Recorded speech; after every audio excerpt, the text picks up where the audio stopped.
just the games. It's Toucher and Hardy, Zolak and Bertrand, Felger and Maz, Joe Murray. For Boston sports fans, it's 98.5, the Sports Hub. Paisley Media Group Station.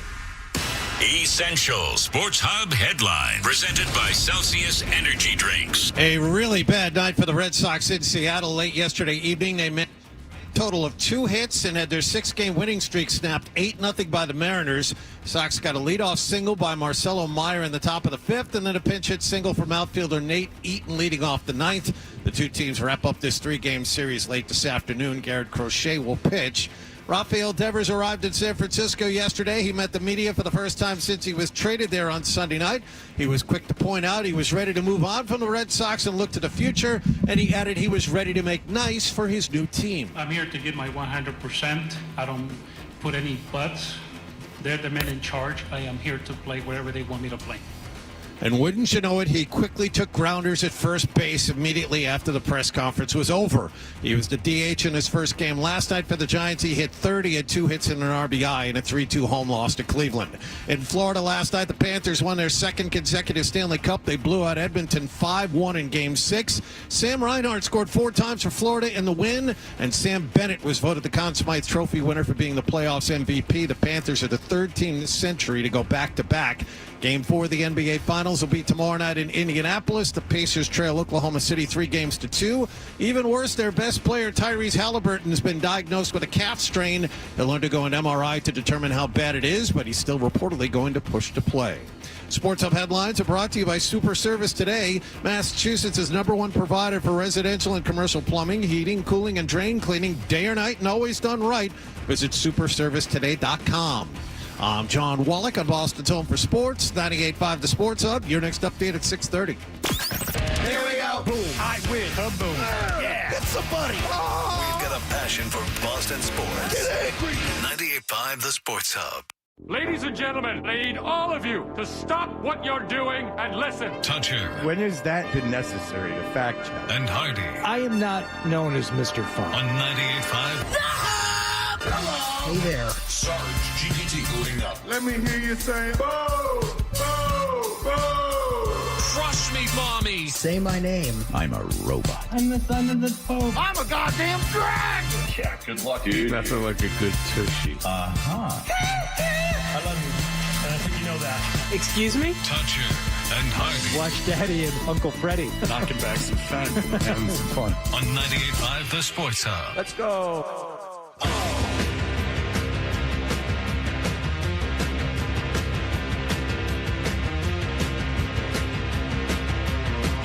Yeah!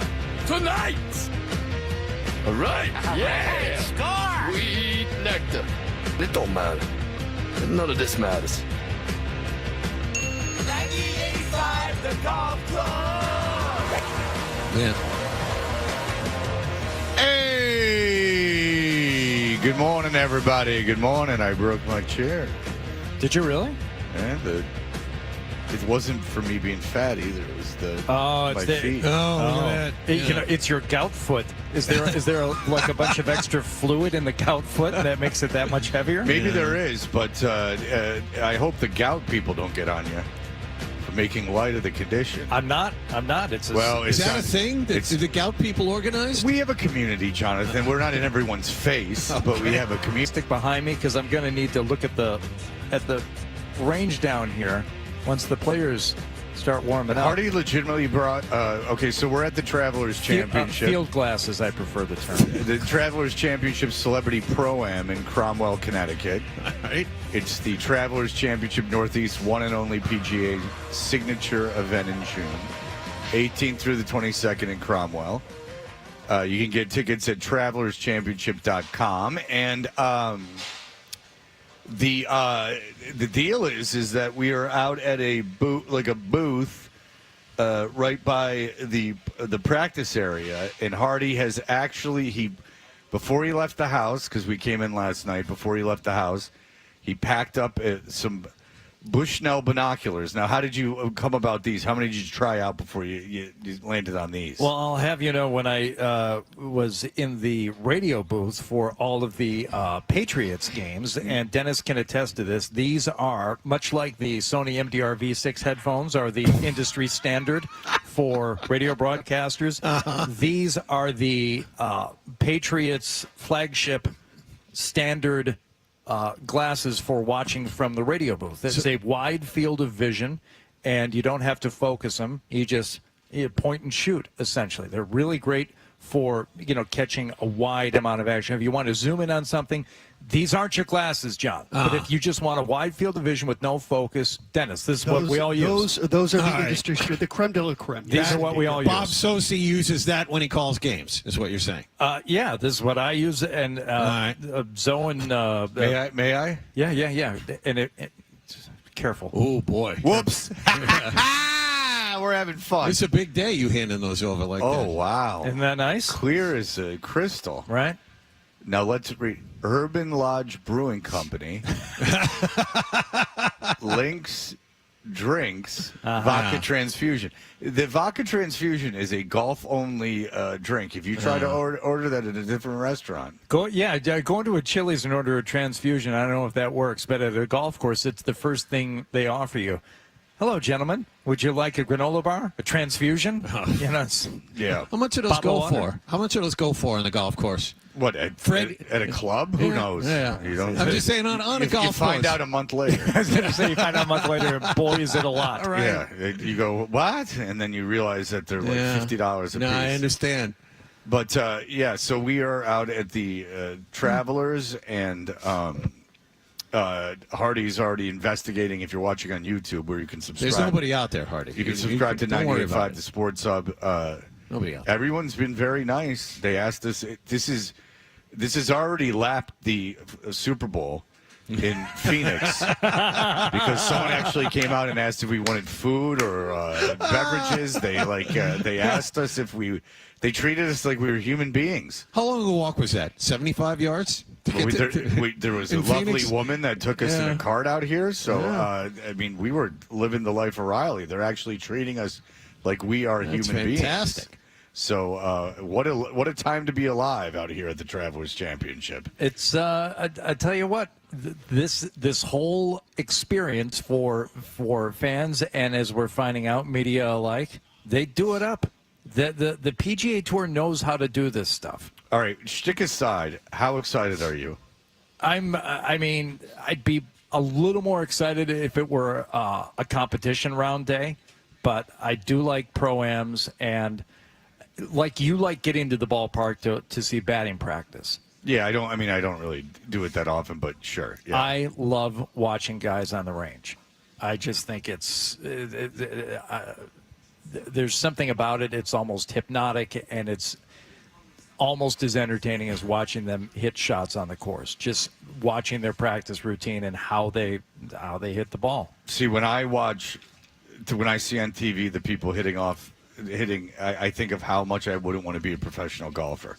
And I'm not kidding. No, I get it. Because they hit, and then they dick around for like 2 minutes, 3 minutes, and then they hit another ball, and then they dick around. And I'm still fascinated with that Vijay Singh thing where he would hit, and then he would pour Gatorade in the divot to figure out how deep his divots were. How do you get to that point? I don't know. What experiments do you have to undergo to get to Gatorade? I think I'm remembering that correctly. No, I've heard that too. I think you're absolutely right about that. But I've always wondered what happened in Vijay Singh's life to make him think, Gatorade, that's the play. See, let's do that. That's the thing with golf. I think if you're super into golf, like you really like putting things together, because golf is just such a kind of monotonous and not in a bad way. Monotonous might not be the right term, but it's like so precise. Yeah, and there's so much like thinking and standing and then action. There's so much more thinking and getting inside your own head than there is actual doing, which is, it's exhausting to be thinking about something for that long. You saw it during the U.S. Open last weekend. Victor Hovland, he gets done playing this, 5-hour plus marathon. Just he was at our Who's Your Caddy? Victor Hovland. No, I just said 5-hour plus. No. He gets done around Oakmont, and what does he do? Straight over to the range to keep working on stuff. Number one, because you've only got one shot at it. It's not like you got another at bat in the next inning. It's not like you've got another series of plays that you can run. No, there's that one shot that I hit back on 7. I wish I could have that over. Whatever's going through his head, that's what and he was far from the only one. These guys go and hit more balls once they get done playing. And Fred, you talk about like the time in between. I think they're trying to mimic what it's like when you're playing around, because you don't hit a shot, watch it for 5 seconds, hit another one.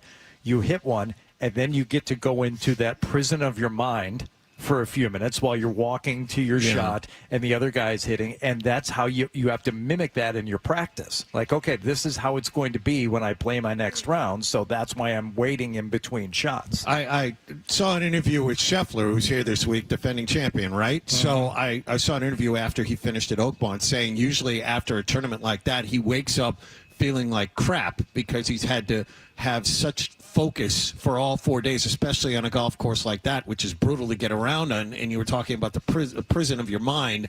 A lot more bad shots than good shots on that course. So these golfers, they don't wake up feeling refreshed after 4 rounds are over. Oh, you got to wake up feeling refreshed.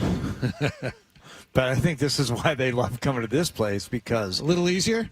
The conditions are much more agreeable than they were last weekend. And it's a signature event, so there's a bunch of money to be won, and no one's getting cut, and you're going to, play through the weekend. Now, is there a Ray Romano here? For the Pro-Am? Is today the Pro-Am? Today is the Pro-Am. Oh, okay. That was Ray Romano here? Hootie is here. He's always here. Oh, nice. The who? I don't know if he's here. Chris Berman, is he here? Maybe. Okay. Seems like it. You know what? When we were looking at a map of this, I actually, for the first time in my life, saw where Bristol was. Bristol's further away than here. Yes. And people commute from New York to Bristol? Well, you and I both read that big long ESPN book, right? You read that? Yeah, I did read one of the reasons ESPN survived or succeeded was because it was so isolated. No one had anything else to do but to work on it. You know what I mean? There were no outside distractions. There was nowhere to go. In that book, they certainly found a way to sexually harass each other. Yes, and do all those true. There's something to be said for having things to do outside of. You know what? I think that's counterintuitive. Like that, if you're having a business and it's all incestuous and everyone is going out only with each other, that sounds like a recipe for disaster. But these were different times. So there you go. It's now we also have the practice screen right below us here, Fred. Oh. Now, if you think it's exciting watching these guys hit full shots on the range, another 30 or 40 yards beyond that, wait till you see these guys and with the gadgets and the gimmicks and the things they will do for their putting drills. I've heard that some of them use their penis as a measurement. Because it's what they're most familiar with. So we're gonna get kicked out? Is that what you're trying to do? I'll stay. Hey, this is a Bowdy bunch. This is a Pro-Am. This is a fun day. I'll sneak my way back in. Did they bring their own step meters? This is where Bill Murray comes out with a dildo. How would you? He uses it. That old gag? Yeah, that old gag. It's like, what? No, he pulls out balls. He goes, these are my Benoit balls. This is what he does. So I'll tell you. Let's clip that off of YouTube. We'll post that one. But yes. So do they use stimp meters? Stimp meters have their own, Hardy, or the course provides them, or how does that work? If I thought you really wanted to know, I do. I asked first. No, what's the deal? No, you're in concert with this one over here. All right. You're in league with this one over here. I'm trying to help. That's all I'm doing. All right. Well, listen. All I know when is Eric Cole gets here, you two just shut up and don't embarrass me. Oh, don't worry. Okay? We're good. Yeah, I'm pretty comfortable I think we're good with that, Hardy. Don't you worry. But when the head pro comes, then we're going to get involved. Yeah, the guy is really cool. We're going to have Dennis ask a question on the left here. Everyone's going to get involved. In all seriousness, the guy's like really cool. And he was like very nice, and he's being very nice to us. And he's treating us like human beings, which is yes. Michael Whitmer, formerly the Boston Globe. Oh, yeah. You probably read him back in the day, but he's been working for the Travelers for years now. You'd be surprised how little that happens, or maybe you wouldn't be. But How much reading to the Boston Globe you did back in the day? no. How much we're treated like human beings? Oh, yeah. And I mean, usually you're treated like total garbage at these things, and rightly so. It's radio, right? But he was like talking to Hardy because obviously they have a relationship, Right. Which is what I knew was going to happen, John. Is that we're going to get here and we were going to be in Hardy's world, and best not.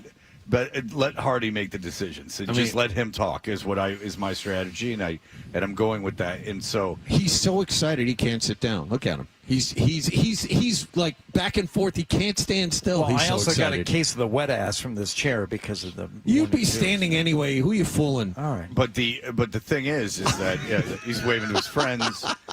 So the thing is that he comes over. He's like, all right. He's like, what do you want? Greenskeeper, head pro, like tournament director, and I'm thinking, I want ratings. I don't know if I can do this. And Hardy's like, and so, but I'm like, you know what, Fred? You let Hardy make these decisions. This is his deal. And whoever comes over, that's a nice little break for me. Yeah. But then you can hear Hardy in his element. Ryan, feel free to, maybe once or twice during the show today, just start rolling on those segments, and we're going to reappropriate a them. Chance for Sunday. That's right. Encore those segments on the Sports Hub Golf Club. I didn't think of that. Yeah, well, I did. So why didn't you ask for more guests? That way you don't have to do anything. I just thought of it. I did, but Fred said no. Oh, okay. Yeah, like Hardy was, this is serious. Hardy was like, he's like, I don't think we could get 3 golfers. And I'm like, oh, that's good. Oh, I would assume unfortunate. That's a lot. I mean, we One have for each hour. there's only 4 hours of the show. Yeah. Hang on, I would like people to listen. Go down my sheet again. Oh, we have a couple of open blocks. Be careful. I want to know what celebrities are playing, and not because it's close enough to New York. I would assume that people would want to be involved. Is Jamie Farr here? Does he still play? Yeah. If you remember, Jamie Farr from MASH was a big LPGA, not LGBTQ. He was a big LPGA. Now I got so confused with LPGA. In he Toledo. Did Toledo. Toledo, His yeah, I hometown remember in that. Toledo. That's right. If you grew up in Detroit, you were, because Toledo's right by Detroit. If you grew up by Detroit, you knew Jamie Farr was from Toledo because that was their golden son. I'm not making that up either. No. Like Toledo, Ohio, to my knowledge, not a lot of people. But if you got a scholarship to Toledo to play football, you're all right. Mm-hmm. So over the years, Huey Lewis, I think, has participated in some of these. There's been some he other. didn't even need a club, if you know what I'm saying. Yeah, I've heard that. From the rumors, but there's soap opera actors too. There were like a couple of guys, I can't remember who they were, who just also happened to be like scratch golfers. And these guys, the people come out when they want to see like a B-list celebrity, maybe on the golf course, and these guys were having none of it. They were out there as golfers that day. Well, you saw the Did you ever see the documentary about? It was like one pro-am. It's called The Cut. Is that what it is? With Ray Romano and the guy you can't stand. Kevin James. Yes. Okay, it's so Ray Romano and Kevin James, and the whole thing is about making the cut at the Pro-Am. Yeah, Yes, so I think that. it was at Pebble Beach or something. No, it was. Yeah, It yeah. was. Okay, It was. so what happens is that Ray Romano, it's not he makes the cut, right? Or it's him winning it. I didn't stick around that long. Okay, What I do know is one of them made it and one of them didn't, and Chris Berman, of all people, we were talking about him earlier, forced one of them off. But the point is that Ray Romano gets to where he turns in his scorecard and starts crying. Oh, that I didn't see. Because he doesn't win or he doesn't make the cut. Something happens and he starts like sobbing, like he wanted it that badly, like kind of. Well, you saw the documentary. It's not long. It's not like a real one. But the thing is that he so badly wanted to make the cut. Like he had been practicing and he had not done it the year before, and he got like all emotional about the whole thing. I'll tell you. It's all about him looking. I remember Ray Romano spent most of that documentary looking at scoreboards along the course. Yeah, it was kind of like it was weird. You're like, you've had such a great career. I know. You're a good stand-up. Doing? I don't understand really what you want. Like, why is this so important to you? But then again, I don't care about anything. So, again, these are foreign things. Crying and this are foreign things to me. By the way, Hardy has waved at 5 people since we started. 5 people, and it's 6:15 Oh, he in the doesn't morning. know him. That's just his good-natured. No, Midwestern dad charm. no. That was just a neighborly wave. The guy Oh, walking his stop. dog, the security guy, just said, morning.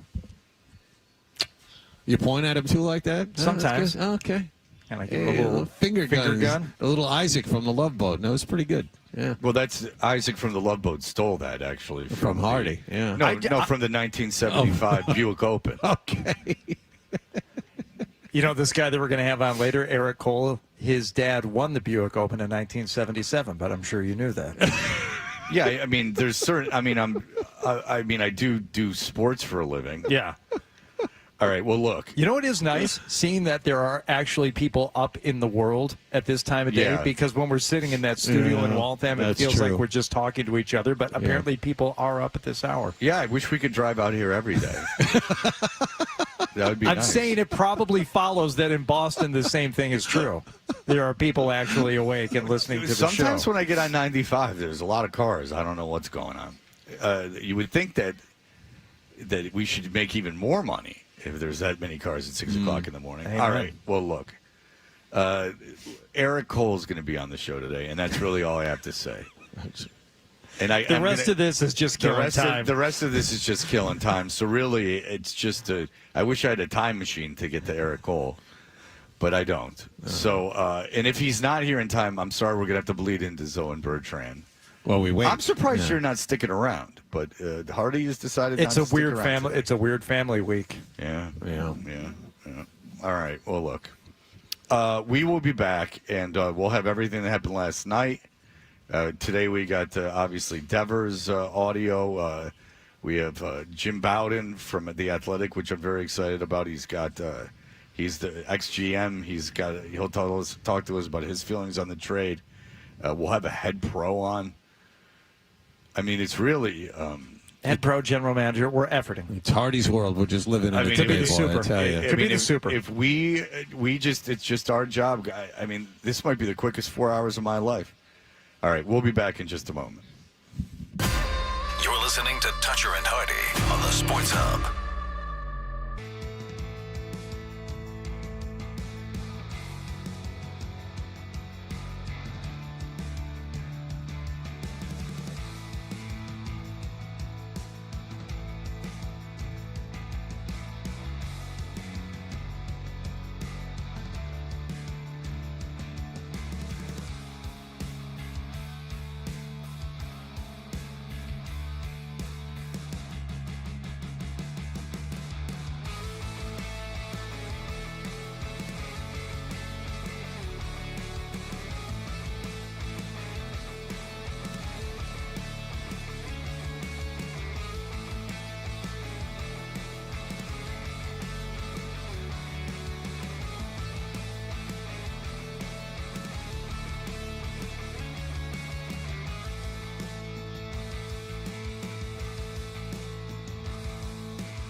Toucher and Hardy live from the Travelers Championship Celebrity Pro-Am in Cromwell, Connecticut. What happened last night is brought to you by Leonard Hair Transplant Associates, where your hair doesn't have to be a game of what happened. So change your lettuce and change your life with Dr. Matthew Lopresti at 1-800-GET-HAIR. John was asking where the restrooms are. I go often.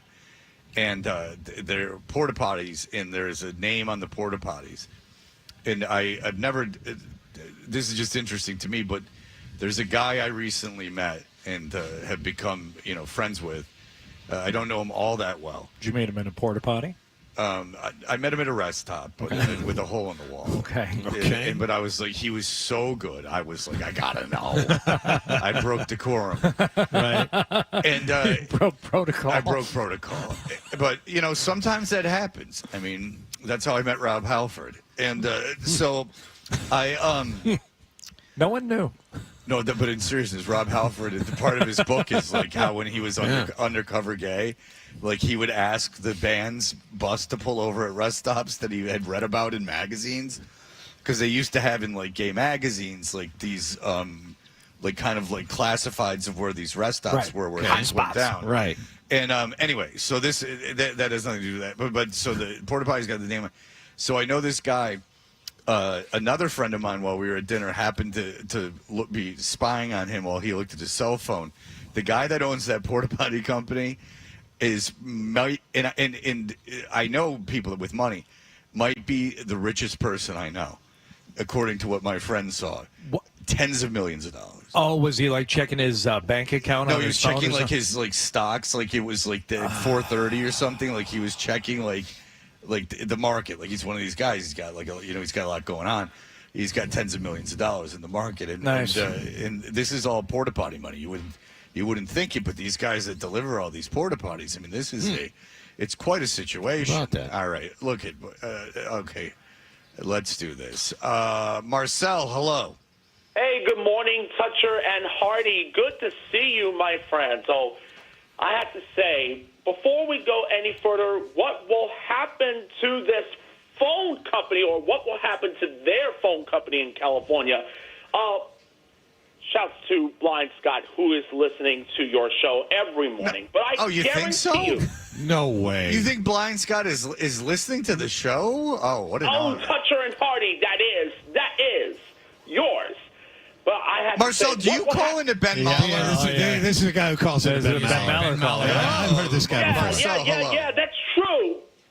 The Ben Maller Show on the Sports Hub will take place overnight, but the phone company is going to be losing its ground. What will happen to it, and what will happen from last night? Oh, trust me, that costs expensive, and of course, it's going to get very, very worse. But when the phone No What idea. is he talking about? I Maybe have Ben no Mahler could clue. tell us. Hardy and I looked at each other. He's like, and you know? No, I have no idea. Blind Scott has opened up this whole world of Ben Mahler callers that are, and Ben Mahler is great, but I don't really need his callers calling into the show. Oh, There's like a portal there. You wanna Marcel, stay call closed. back.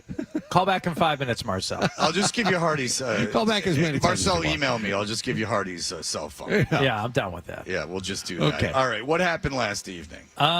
We had Game 6 of the Stanley Cup Final last night. Now, this isn't quite into NBA territory, where repeat champions in the NHL are considered a thing of the past. I mean, we had one. We had one as recently as 2021. So, would there be a repeat champion? We had the same two teams in the final last night. The Florida Panthers hosting the Edmonton Oilers, and the Panthers says, yes, I think we should repeat. And Ekholm will swing it across to Bouchard into the neutral zone. Poked away. Here's Reinhart heading in. Gets around Ekholm in front of shot. He scores! Sam Reinhart, as he was being pulled down. He beats Skinner top shelf. And the Panthers strike first here in Game 6.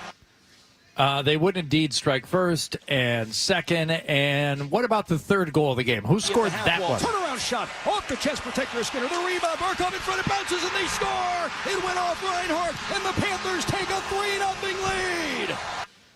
That was with about 2.5 minutes to go in the second period last night. So Reinhart and Tkachuk score in the first. Reinhart scores again toward the end of the second.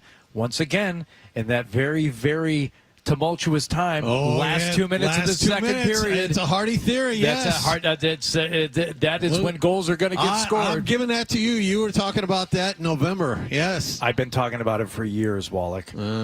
Sam Reinhart would follow it up with 2 more goals. Now, empty netters, mind you. That's right. Edmonton pulled the goalie with about 7 minutes to go. What difference down does it make 3-0. for them? Yeah. I mean, you might as well not have a goalie if you're Edmonton. There was a caller to Felger and Maz yesterday, and I thought it was interesting. If if you switch goaltenders on these teams, who wins, in your opinion? Does Florida still win? It's an interesting exercise. Bobrovsky wasn't spectacular. I think Florida probably but that's still kind wins. of the point. Yeah. Yeah, but right. It doesn't negate the fact that you think Florida would still win. No, Florida still would have won this series. Yeah, Yes. that's what makes it interesting. I agree with you. Is that Bobrovsky isn't like a shutdown goaltender. He's not like an elite goaltender. He's being paid like one, but no, he's not. No, he's not like the kid in Winnipeg or anything. But Hellebuck. So it because Edmonton's goaltending is so bad, and which leads again to the rumor that Swayman is on Edmonton's radar, that they had pursued him before the trade deadline, and that not only that, but the Bruins were game. Just the return wasn't what they were looking for. And I think that if they want to keep Connor McDavid, because that was another thing that came out yesterday, is that Connor McDavid, I guess someone had heard that he might be willing to leave Edmonton because, he doesn't think he can get over the hump there. So if you're Edmonton, you make that deal for Swayman, and if they're willing to give up really anything at this stage in the game, goaltending would be the thing that I was least concerned about right now if I was the Bruins, correct?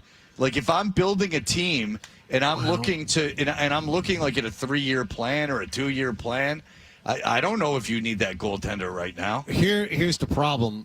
The way the Bruins are currently constructed, it's defense and goaltending first. Yeah, but I'm saying that they only have 5 forwards. So you need forwards. So if I free up $8 million a year to go and I free that up, and now who's the backup goalie for the Bruins? Korpisalo. So Korpisalo is your number one, and you're already paying him. Yep. And so that frees up $8 million. Now they have a huge chunk of money for this offseason, and even if they don't use it all for the next 2 seasons, they're huge players. Unless I'm misremembering this, I think McDavid's contract is up 1 year from now, and Draisaitl is already making $14 million a season. McDavid's going to want at least that much, if not more.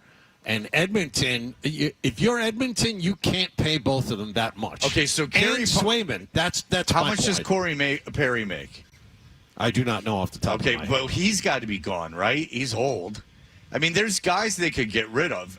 They could keep Draisaitl and McDavid. I mean, they're obviously not going to get rid of McDavid if they can help it.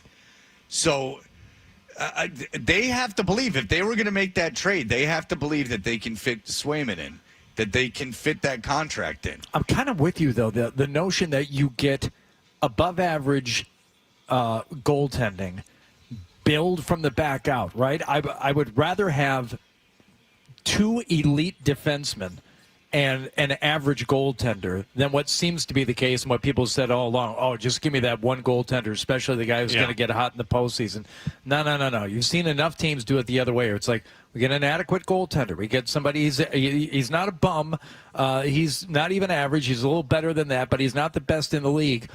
What you do then is you build a wall on that blue line. You get like the nastiest guys you can find and make it nearly impossible for teams to set up in your own zone. You stop them that way, and then, obviously, you get a couple of goal scorers. You don't need 3 lines worth of them. You need a couple. Or in the case with Florida, you pick up, I don't know, maybe the best trade deadline acquisition in history and pick up Brad Marchand and put him on your third line, and then you've got something really special. Well, yeah. I mean, Florida's made a bunch of really good trades. But the thing is that I just know that you can get a goaltender in a trade for – we've gone over this. You can get a goaltender in a trade for nothing.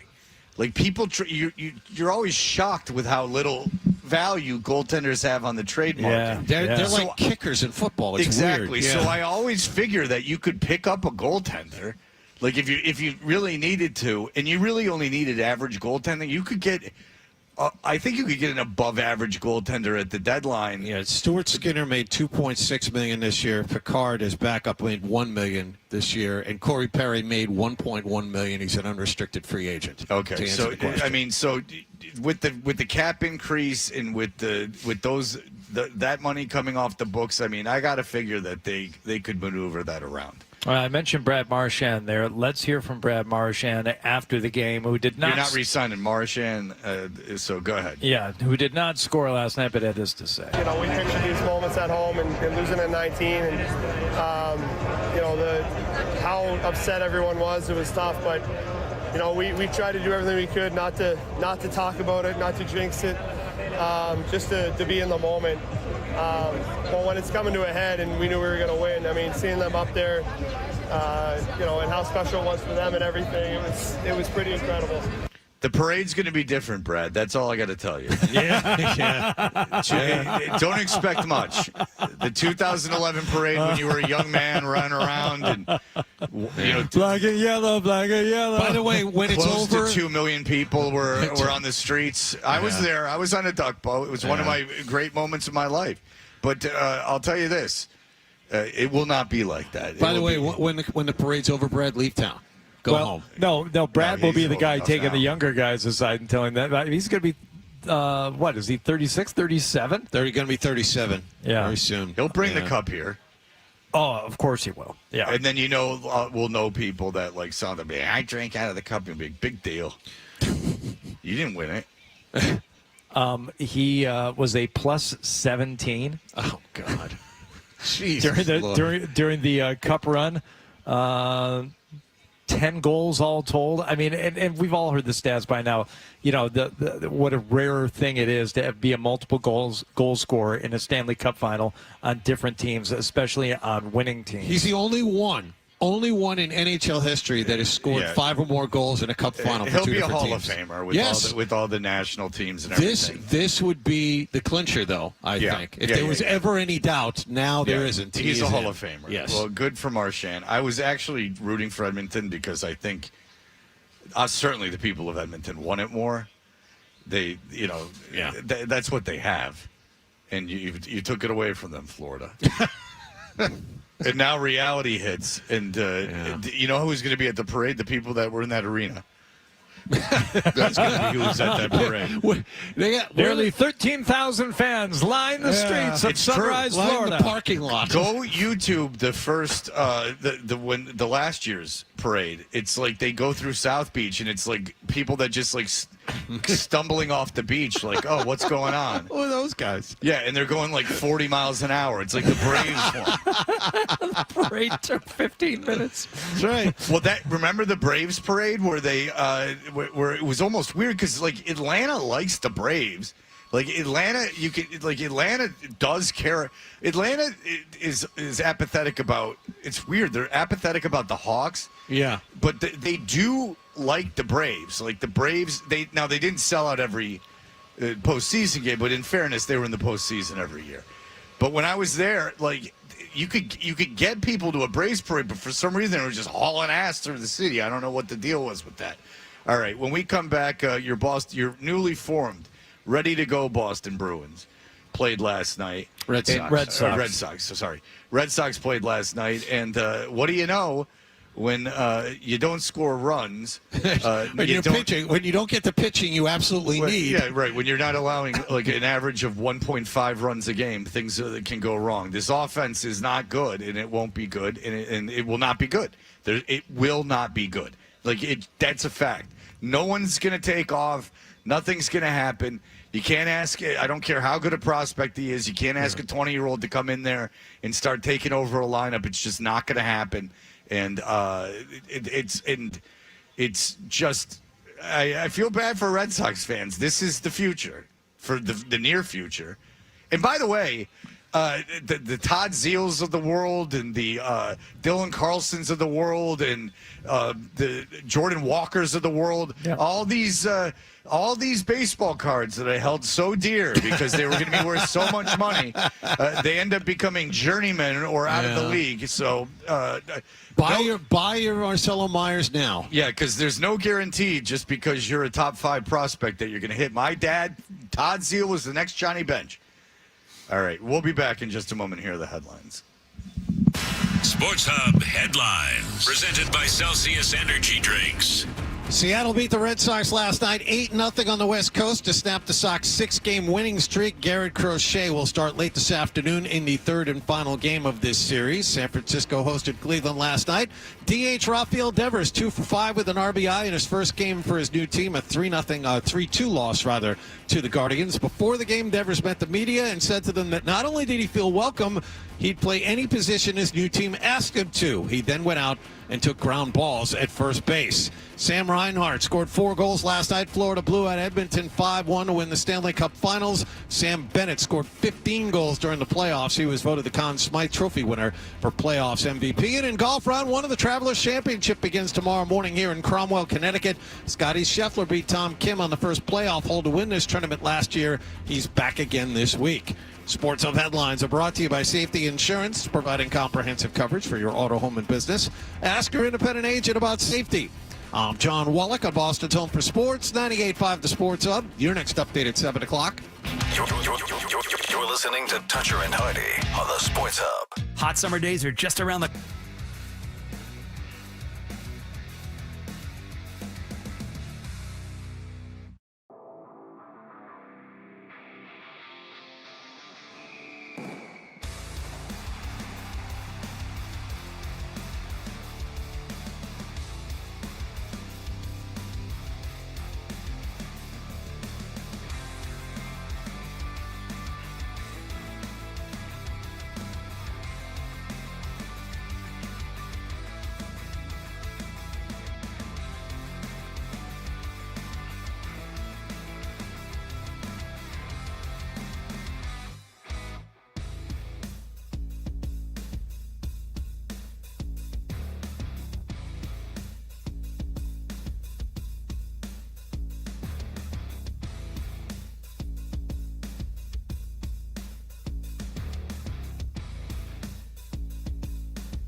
polls, Fred. Begin your Seldom day right and never wrong. right here.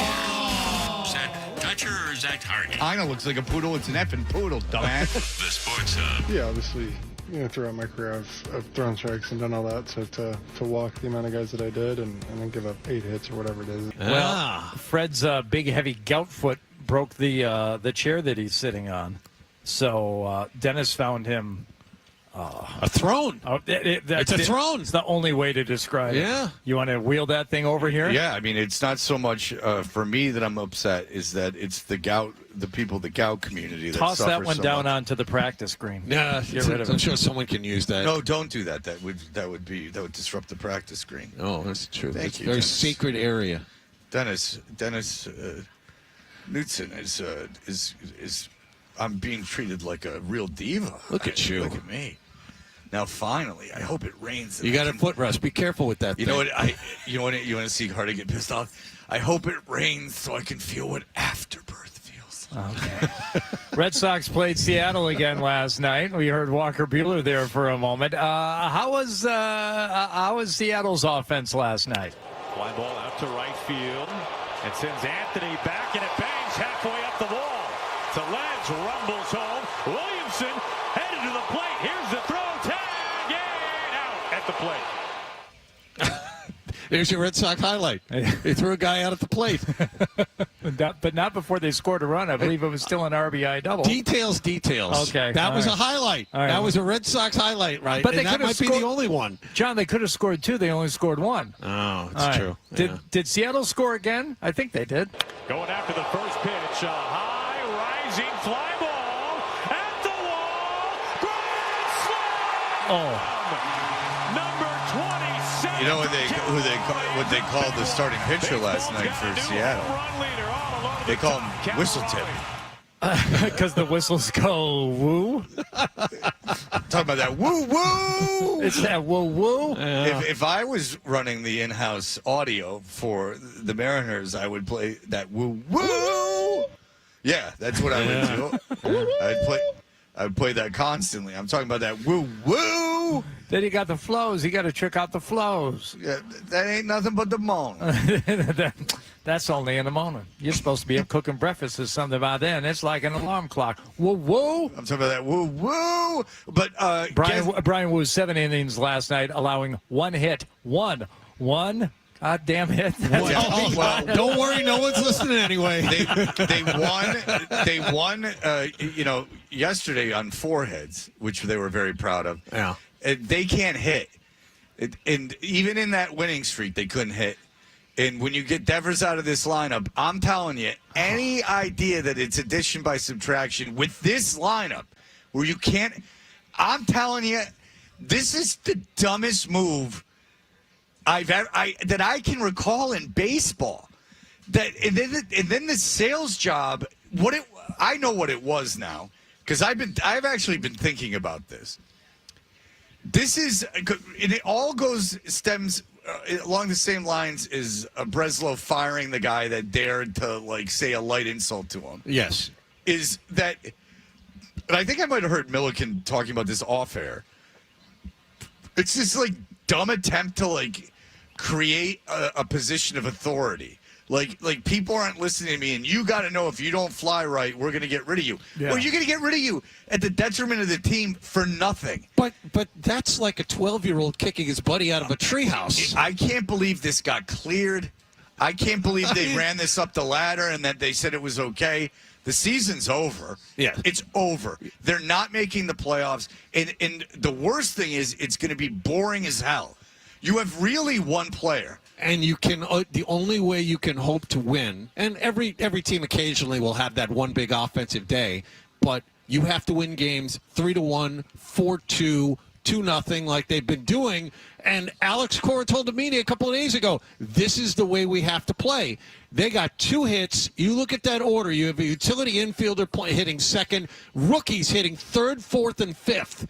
In this order. Name me another franchise in the last 20 years that had rookies hitting third, fourth, and fifth every day. I mean, this is your baseball team. Congratulations. You want to build around the kids? Get used to this for the short term. And you know what? Odds are that of those 3 rookies, at least one is going to pan out, maybe 2. Oh, what do you mean by pan out? Be a solid everyday major league player. Yeah, probably 2 of the 3 are going to be. Or no, will.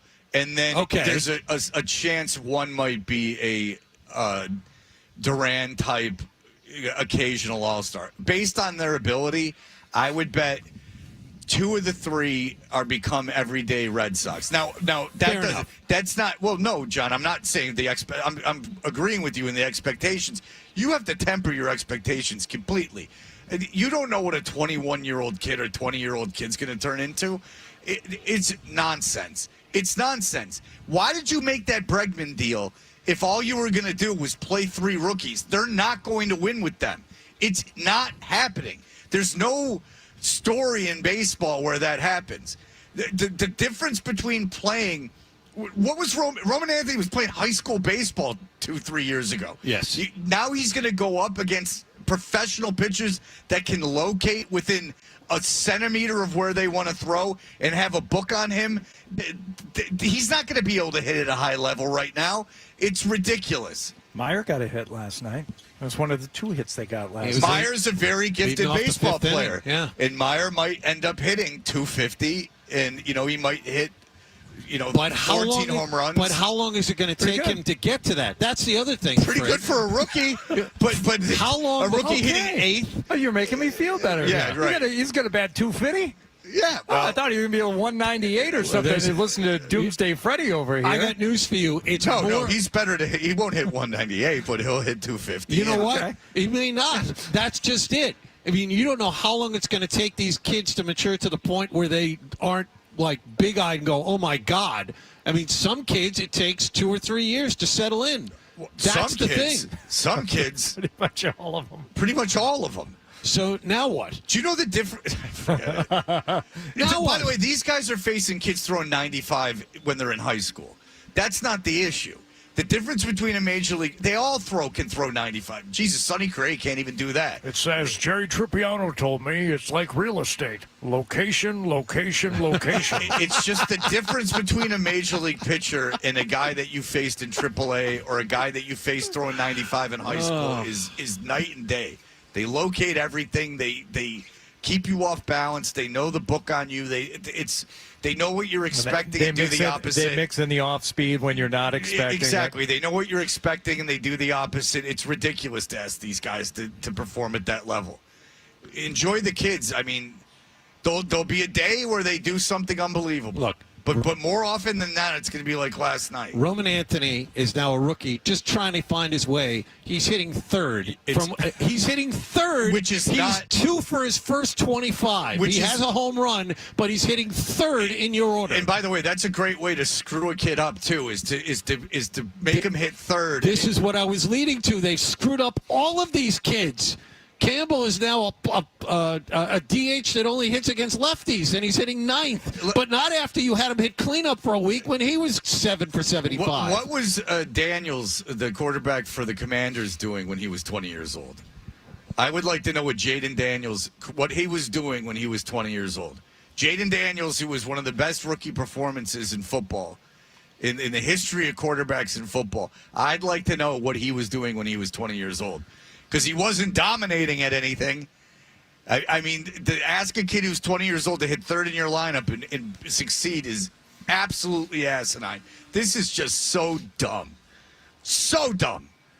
It's not even stuff the Pirates do. Anyway, and anyone writing the difference is an idiot. All right, we will be back in just a moment. I don't like calling people idiots. Well, it's out. You got it out of your system. It won't happen again today. I just got traveler's fever, I think, is the problem. Look at that bag. Look at the calves on that caddy. Oh. Oh, my God. He's walking uphill like it ain't nothing. Yeah. That bag might weigh 175 pounds. No big whoop. I got you, big dog. Yeah. Don't worry about a thing. I got a clean ball for you right here. Oh, man. I bet he's got an ass like a freight train. Oh, well, I'll find out. Don't worry. I'm on medicine ball. I'm on I'm on Grindr right now. Heavy yet firm. I have Grindr put on like my location too. All right, we'll be back in just a moment with a fun game. That's like an alarm clock. You're supposed to be up cooking breakfast or something. Toucher and Hardy. 98.5 The Sports Hub.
Celsius Energy Drinks. Seattle starter Brian Wu allowed one hit over 7 shutout innings of work, and the Red Sox had no chance in an 8-0 loss to the Mariners out west late last night.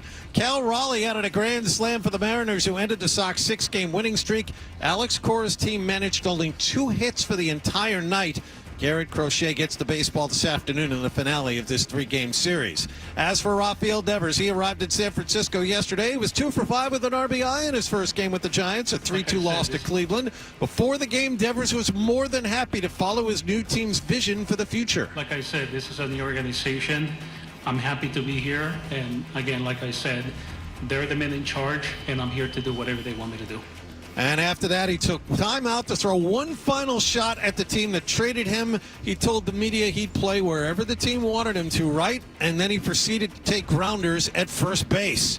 At the Stanley Cup Finals, Florida is your winner for a second consecutive season. They beat Edmonton in 6 games last night, 5-1. Sam Reinhart scored 4 goals to carry his team across the finish line. Sam Bennett won the Conn Smythe Trophy for playoff MVP.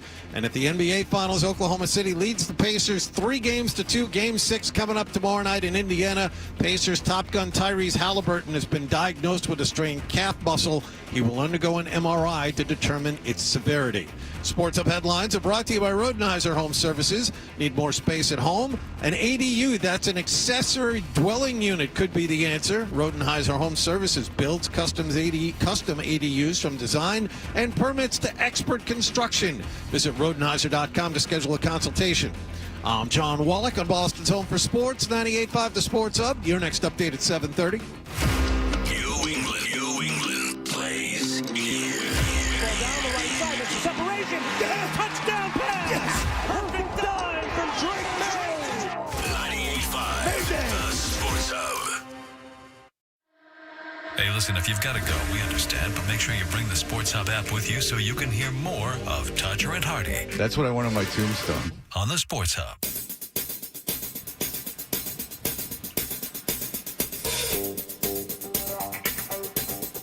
Hey, we are Toucher and Hardy. We're live from the Travelers Championship Celebrity Pro-Am in Cromwell, Connecticut. The Travelers Championship is the Northeast one and only PGA Tour signature event in June. And if you want to watch us, you can do so on YouTube. Even now, you can watch us on YouTube. If you subscribe to 98.5 The Sports Hub, you would be doing everyone a grand favor. Now, what's funny is that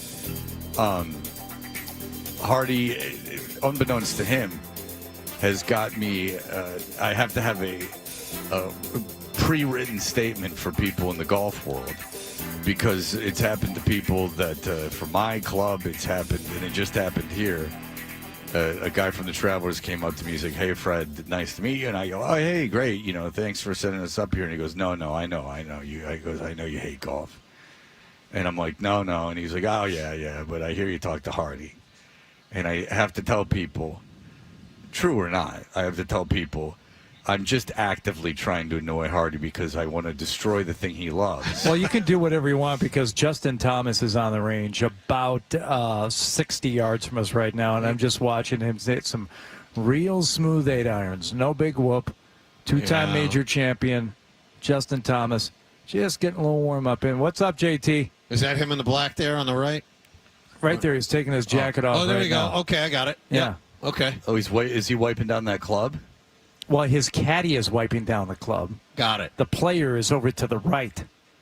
Is he? He's taking off. Oh, I see. He's taking off that jacket. Those arms ain't making that an easy task. Well, it's the glove. It's the glove that gets it hung up there. The good thing about golfers is they do such things with such urgency. He's still taking that jacket off. Oh, there it goes. Now it's off. Now you got to hang it out just There should be some music to this. The OCD in these guys is really something to see. You imagine what their houses look like? Oh, I mean, they're scrubbing the rugs with toothbrushes. I mean, Look at this. This is a real peculiar crew. They make them all sound like meth heads. And that's not the case. Well, I'm saying that they're more anal retention. I understand what you're saying. Sure. Yeah, I mean, don't confuse things. All right, look. We're in Connecticut, and I've only been to rehab here. Other than that, I've got very little. How far away was rehab from here?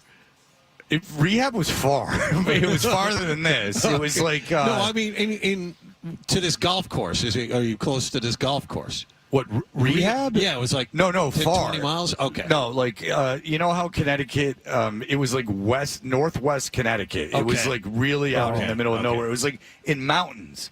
There were mountains surrounding the rehab. Okay. Which was not nice. Now that I've visited other rehabs, not for my own self. Okay. But I've gone to rehab. I've gone to rehabs to talk. And right. And I don't, because if I say I've been to other rehabs, you've been to rehab again. No, Adam Scott's running toward us right now. Look at him. Look at that, Aussie. Look at he's bounding up that hill like a kangaroo.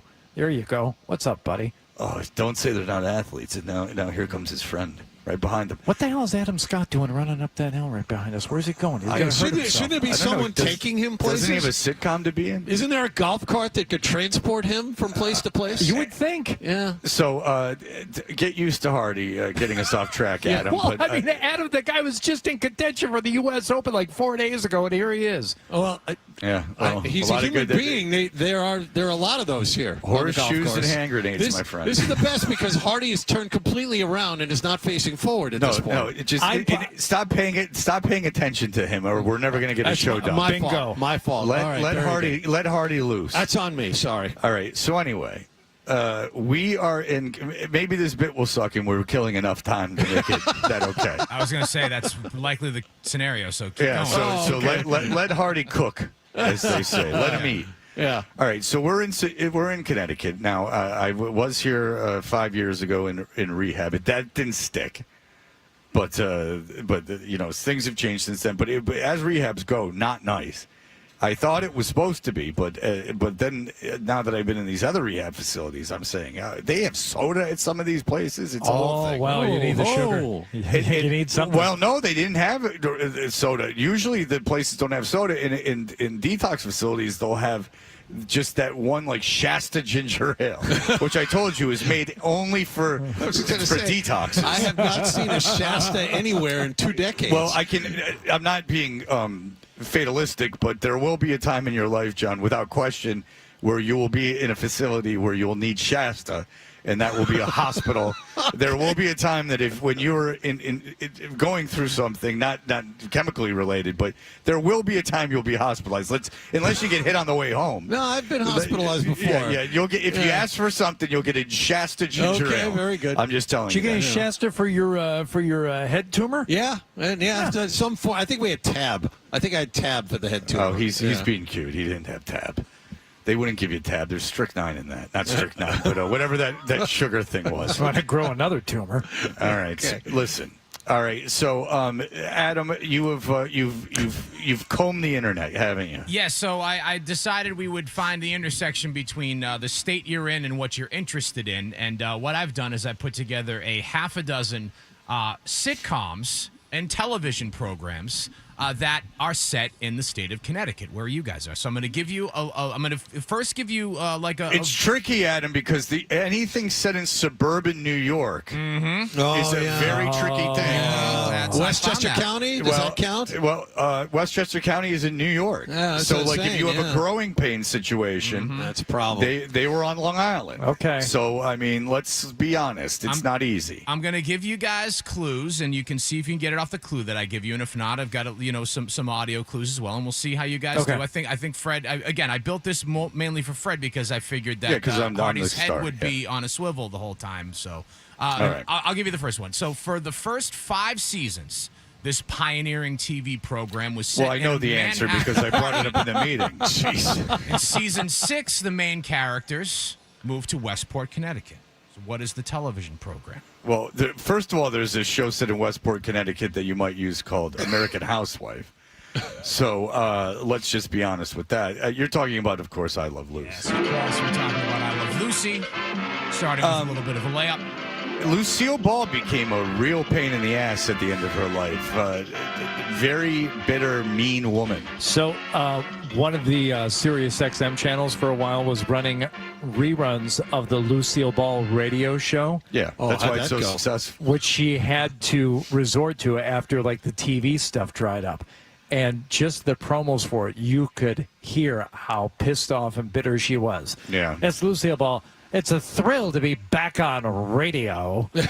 Yeah. Martin Short's got a story where he was next to her on a plane, and she was like, "Get the hell away from me." He tells it on late night shows. All right, go ahead. Okay. She was attractive, though. Absolutely. You know what? I think I've spanked it to Lucy. No way. I think I Cool have. it. Adam Scott was just running by here. Don't talk like that. He's not used to it. You can't. Well, those soft hands. He's got to use them for something. Go ahead. This 60s sitcom is set at 1164 Morning Glory Circle in Westport, Connecticut. The show features the Stevenses and their magical secret. Small wonder. No, I Dream of Jeannie. No. Incorrect. Let me give you a little audio hint. Oh, yeah. Bewitched. Yeah. There you go. Bewitched is 1164 Morning Glory. Well, everyone pleasured very, themselves. That one I actually got. Very popular. So far we're 2 for 2 with sitcoms you pleasured yourself to, Fred. Is that correct? I'm guessing I Love Lucy. I don't remember that as a core memory. Ethel. Yeah, Ethel seemed like she was because she was with that fat load. You figured that you could get her, you know. She was with that bald fatso. I'm like, I could get that chick. All right, go ahead. Well, what's next? Continuing you go. the both you tell themes me here. what's next. Continuing the theme of movies. Shoot. Shoot me a time. Go ahead, shoot. You got to have small hands to work with the hot dogs. Continuing the theme of moving from NYC to Connecticut, this Fairfield, Connecticut set sitcom features one of Fred's more questionable choices for pleasuring himself. Because we do know for a fact that he pleasured himself to this. So Rue McClanahan? No, that's incorrect. That's what I thought he was going. Yeah, because I'm thinking I thought of Golden Girls too. Yeah, questionable things. But in Fairfield, Connecticut. Don Johnson? But again, moving from New York City to Fairfield, Connecticut. That's the clue. Kathy Lee Gifford? No, that's incorrect. I mean, there's a long list. You didn't really. Gene Stapleton. I'm going to have to give it away. Designing Women. Is wonderful. Oh, I'm glad to hear that, Mona. Oh, yeah, Who's the Boss? There you go. Oh, Mona. That's not a questionable one. Mona. Oh, Mona's not a questionable one. None of you guys used Mona. I did not. I can tell you truthfully, I did not. I'm not being. Look, you know me. I watch a ton of movies, but movies. I don't watch any of these sitcoms. Well, I never watched Who's the Boss. Well, the Who's the Boss, in all seriousness, and even today, I suggest that you look at it. Delta Burke was in an episode before Designing Women. Delta Burke shows up in a one piece like leotard, and she's really hitting on Tony. Yeah. She's incredible looking. Her body's outstanding. She's incredible. Delta Burke, I swear to God. I believe it. When Designing Women first started, she was really good looking too. That episode, if that was on, it was like clear the decks. Because I would know right from the beginning. I'd be like, this is the Delta Burke one. Tony's hitting the bag in the basement. Oh, because you know, so to speak. Tony didn't need to touch himself. What? He's upset that you beat him to it. That's all. Well, now you're on it with the beat and talk. Ryan, why does your name that? All right, there you go. Who's the Boss? There you go. Very good. I knew that. All right, come on. You want a couple more? Oh, yes. Yeah, come on, Adam. What This are we doing? late 70s sitcom yielded 4 seasons, parodying a totally different type of TV. Oh, I got it. So in the name, Soap. that is correct. That is Soap that we were talking about, which also I had it featured before the actors Fred, who but played instead Mona. of saying it, I said, oh, I got it. Because I didn't want to jump all over it and ruin it like Fred did. Billy Crystal played a gay ventriloquist in that show. Very controversial at the time. I never got Soap. I never understood it. Well, I think we were too young to understand the satire. Yeah, absolutely. Mona was on that too. Yeah, I was saying that. Dunn's like River, Fernwood Tonight. Like Yeah, I still didn't get don't. it. I still don't understand Fernwood Tonight. I don't get Martin Mull. I never thought Martin Mull was funny. You ever seen Mr. Mom? Indeed, but I saw it when I was a kid. All right, go ahead. All right, I'll give you one more. I can't tell you the name. Is it American Housewife? No, I didn't put that on the list. I can't tell you. That would have been a good one. I can't tell you the name of the fictional Connecticut town in this 2000s comedy drama because it would give it away. So I don't know, like the comedy drama. Which is it? Is it a comedy or a drama? I'll tell you this. This Dramedy. TV show features some of the fastest dialogue in the history of the medium. Oh, so it's got to be the guy that did the West Wing. Is it the guy who did the West Wing? Because he's got that Aaron Sorkin. Aaron Sorkin. Female writer for this show, not a male writer. Female writer and female leads as well. Oh boy. Here, let me give you a little clip. Sounds like you're overthinking this. Maybe if you just put pen to paper. I tried that. I thought I'll just Gilmore sit down Girls. and write. That's Whatever correct. comes. No judgment. And that's no comedy, but okay. It absolutely was a comedy drama. There's a lot of funny in that show. It was not a drama. Did you watch it? I've seen Gilmore Girls. I watched like the whole thing. You did not. That's a shock, Adam. Yeah. I find Great that program. very difficult to believe. Didn't watch the reunion get back together though. They got made a lot of money for that. They sure did. But I'll tell you this: being on the outside in Connecticut, man, it just you really appreciate the fresh air. Now we're not playing can jam on the lawn, but we're trying to get by. Look at the divot pattern for Justin Thomas. That is something. Fred, why that don't is you a kick it to work break of so art. he can go look at the divot pattern? Wow, look at the time. And we can come back with some for a break. some more of that Devers presser. All right, yeah, I don't need you leading the show, Adam. I'm perfectly I can't capable see you. of It's doing very it. difficult. Well, now I can because we're done with the game. We're on time. We're on time. We're not even a minute No, but late. we remember though we got to get out into the next. We got to get out of the next segment 5 minutes early, so we should get. Well, into the I don't next know segment. about. I don't know The about head that. pro's coming. Let's coming, Fred. Your instincts on that, in all seriousness, are way off. Okay. So let's calm down with that. Let's be honest that is not the case. I just want to give you enough In fact, time if anything, we should be running late, quite frankly. But okay, we'll be back in just a moment. Stay tuned for more Toucher and Hardy on the Sports Hub.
love state. Let's go. Let's ride. 98.5. Like, let's roll the dice. The Sports Hub. Rafi, welcome, man. Welcome.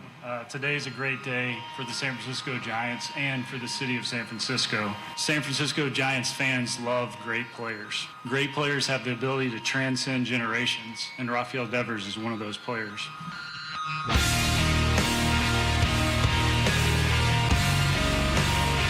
Hey, we are Toucher and Hardy live from the Travelers Championship Celebrity Pro-Am in Cromwell, Connecticut.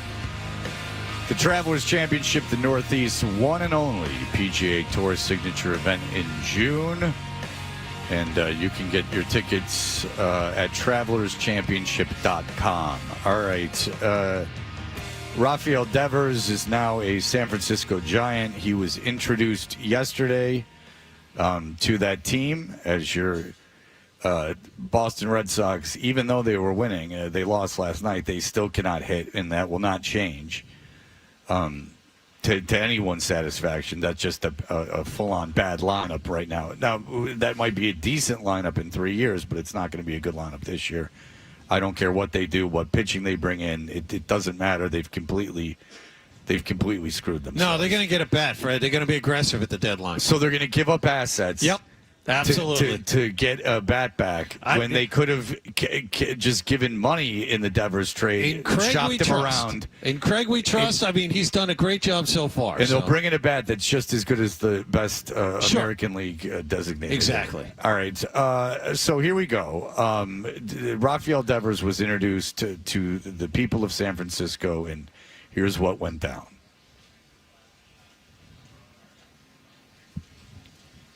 Well, obviously, the goal is to win the games, right? But I will try and give my 100% and try to win the series. Yeah, that is him speaking through his interpreter, which was a big issue for one of our callers. He said that what's he hiding? He's been here for 8 years. I don't trust him. How is he not fluent in English? I mean, he has been among us for 8 years. Right. How is he not speaking fluent English? I mean, how dare he protect himself through a interpreter? By the way, he was taking ground balls yesterday at first base. Yes. That immediately after this press conference, he went and took ground balls at first. You know why? Because they probably said, would you play first base? Because when it would be nice if you did that. We know you're a DH right now. And he went, yeah. Yeah. He went, yeah, because you didn't. You brought me in. And you brought me in, and you've been up front with me instead of going and not engaging me. And I know I'm going to repeat myself again, but we're not going to be talking about this forever. One of the most interesting things I heard from an ex-front office guy was a guy that had worked with Sparky Anderson. Now, Sparky Anderson, won with the championships with the Reds, won with the Tigers. Right. And he was saying it was about the stars, and the manager's job was kind of, and I guess Joe Torre would probably tell you the same thing. The manager's job is communicating with the stars because the stars are what make you win games. Any way you slice it, it's the stars. You asked Torre, and I've read an autobiography of Torre, or a biography of Torre, and he would routinely have Jeter in and say, okay, Derek, this is what I'm thinking about doing. And he goes, okay, Mr. T, we'll work with it. That kind of thing. So it's the same thing with Sparky Anderson. You would sit down with Pete Rose. He'd sit down with Pete Rose, Joe Morgan, and Johnny Bench, and he would sit down, and they would have like a tribunal. They would have like a salon where they would talk about what was going on with the team. They would talk about all these things, and they were a part of the process. And then, you know what happens? When you get those guys on board, they bring it to the locker room, the clubhouse, and then you go from there. Things so you're working from the top down. Things tend to run a lot more smoothly. Instead of alienating your star and making him a problem. It's not about the request. It's how they made it, how the two teams made it. If I'm building an organization, see, here's the thing that I don't think people get. Say you're building an organization and you're at the top. I'm trying to get every level of that organization on the same page. I'm trying to communicate with that organization. Now, what I do is, front office, I'm in communication with the manager. The manager is then in communication with the stars. The stars then are doing the bidding of the manager. So what happens is the message from up top funnels down to the lowest rungs of the organization. But it comes down through who their boss is. So if you ask the player who's your boss, they'd say Cora. Mm-hmm. If you ask Cora who's your boss, they'd say the GM. If you ask the GM who's your boss, it'd be the owner. This is the way that you would want the levels to go. The communication through those ranks is very important. You know, if you take a look back at the great Red Sox teams when Francona was the manager, you know, I got a chance to see this up close. It was really something watching Theo work with Francona, work with Pedroia, work with Ortiz. I mean, think about how Manny Ramirez was a loose cannon on deck the entire time that he was there. Francona made it work because he worked with the people above him and the people below him. Yeah, and he had the locker room contain Manny to the point where he was productive and not a problem. Yeah, and you've seen organizations fall apart. I mean, when Cashman was having problems with people at some points in those Yankee teams. It's like you can be a genius. Say Breslow's this genius. Say he's this Ivy Leaguer savant. He's this savant, but he comes plowing in, bringing in companies that aren't affiliated with the team, plowing through guys that have been there for a long time. This is what's going on, firing guys that are, popping off during saying things under their breath during Zoom meetings. And what good is it? You could be the smartest guy in the world with the best ideas in the world. What good is it? If you can't, you're not a king. Everyone has to be on the same page as you. If you cannot communicate that through your organization and get that to work, it's worthless. Your ideas are worthless because they're just in your own head and they're not being used. So how much of it is do you think on him, and how much of it is on Cora? Because Cora knows better. Cora knows how the game is played and how players are talked to and how players want to be talked to. So even if he's not getting the message in the right way from the front office, shouldn't he be able to impart and instill some type of camaraderie with the players? They get Bregman. They ask him to DH. Cora makes that happen. And by the way, behind the scenes, I know this for a fact. Cora had absolutely no doubt that Devers would move to DH. He expressed no concern. I saw people texting him. People texting him while I was with them.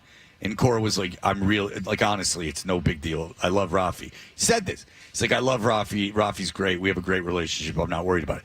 Private conversation I saw. So he could handle that. It's not Cora's fault that you lose your first baseman. And now you've already got a guy that's miffed. And now you're asking him to keep switching positions. And I know people have been in the corporate world, and when your boss asks you to do something, you're just supposed to drop and do it. But not necessarily if you're that important to a team. There's just a hierarchy, and you got to deal with and there's he's making that much money, so he has to do whatever the team says. Well, how about the team gave him that much money because they realize the importance of him, and so maybe you don't alienate that guy. Everything is made from this employee being a servant of the team nonsense. And the thing is that if you give that guy that contract for that length of time, you're saying to him, we believe you're this. Well, he won't talk to the media. Oh, get out of here with that nonsense. Some of the reasons they've given for Devers, he wasn't a leader. You knew who the hell Rafi Devers was when you gave him that contract. What did you want him to do? There's plenty of great players that aren't rah-rah leader guys. In fact, there are guys on teams that are big winners where the most vocal guy isn't maybe the guy who's setting the standard for the team. Like a Millar, right? Like a Millar is just, doing shots before games. Like that there's different levels of it. I get all that, but most of this seems to be falling on Breslow, and for good reason, right? Right, the way they've tried to manage and mismanage the positions that they're asking Devers to play. But all the examples that you brought up, and then we were talking about here, whether it's Sparky Anderson or Torre or going back to Francona,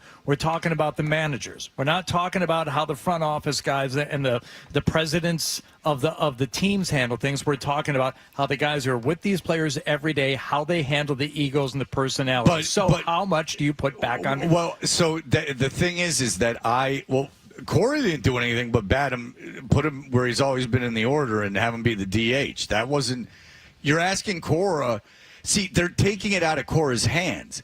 Like they're saying he needs to do this. The owner's going to come down and ask him to do this. Like that's not Cora at that point. I don't think it was Cora's idea to move him to first base. That's the thing. No, but it is his job to get guys on board. It's as dumb as the idea might be. But then the front office has to talk to Cora about what the plan is. Like, so you can't just keep jerking the guy around. You have to, before you make any moves, you got to talk to him. Especially at his position, you have to talk to him. And I think fundamentally, guys, Cora has a different vision for this team than Breslow. Of course he does. But that's the difference. You're asking Cora to win while he plays 4 rookies. And the two shall not meet. And the other part of it is. No, I'm not. It has nothing to do with you. All right. It's something that Hardy wrote down. What's the plan? Got it. No, but that's the thing. You asking Cora to ask Devers to move to first base. Cora doesn't want to put him there. So he wants something else to happen. And that's where you have the disconnect. It's been in disconnect all season. Francona had to handle Manny Ramirez when they were asking Manny to do stuff like play baseball. He didn't want to do that, or not take a leak in the middle of an inning. Right. So Terry would just kind of shake his head and go, "Yeah." That was an unfair request from management, and Francona had to somehow, get that across to Manny. Terry Francona was brilliant at that, but there was an alignment. There was an alignment there. Do you think Cora don't have now? Do you think Cora was like, "Hey, Breslow, go hire this company and go Mother F Jim Rice that has Mother F's Jim Rice during spring training"? I know. Do you think Cora was like, "Yeah, like Breslow, bring in this quantum physics firm to go teach these guys"? In fact, it's not true. Cora. Who was it? Was it Roman Anthony that he had take drills in right field? And he made an error his first game. And then brought Anthony out there as if to embarrass him. No. To embarrass the front office. Yes.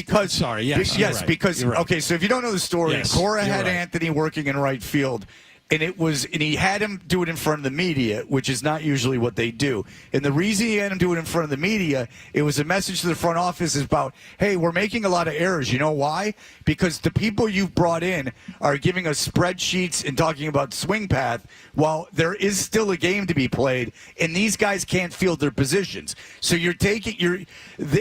my understanding is Cora was basically told, don't worry about the fundamentals of the game. Don't worry about how the game is played. These are pro baseball players. These guys need to be dealt with in this scientific approach.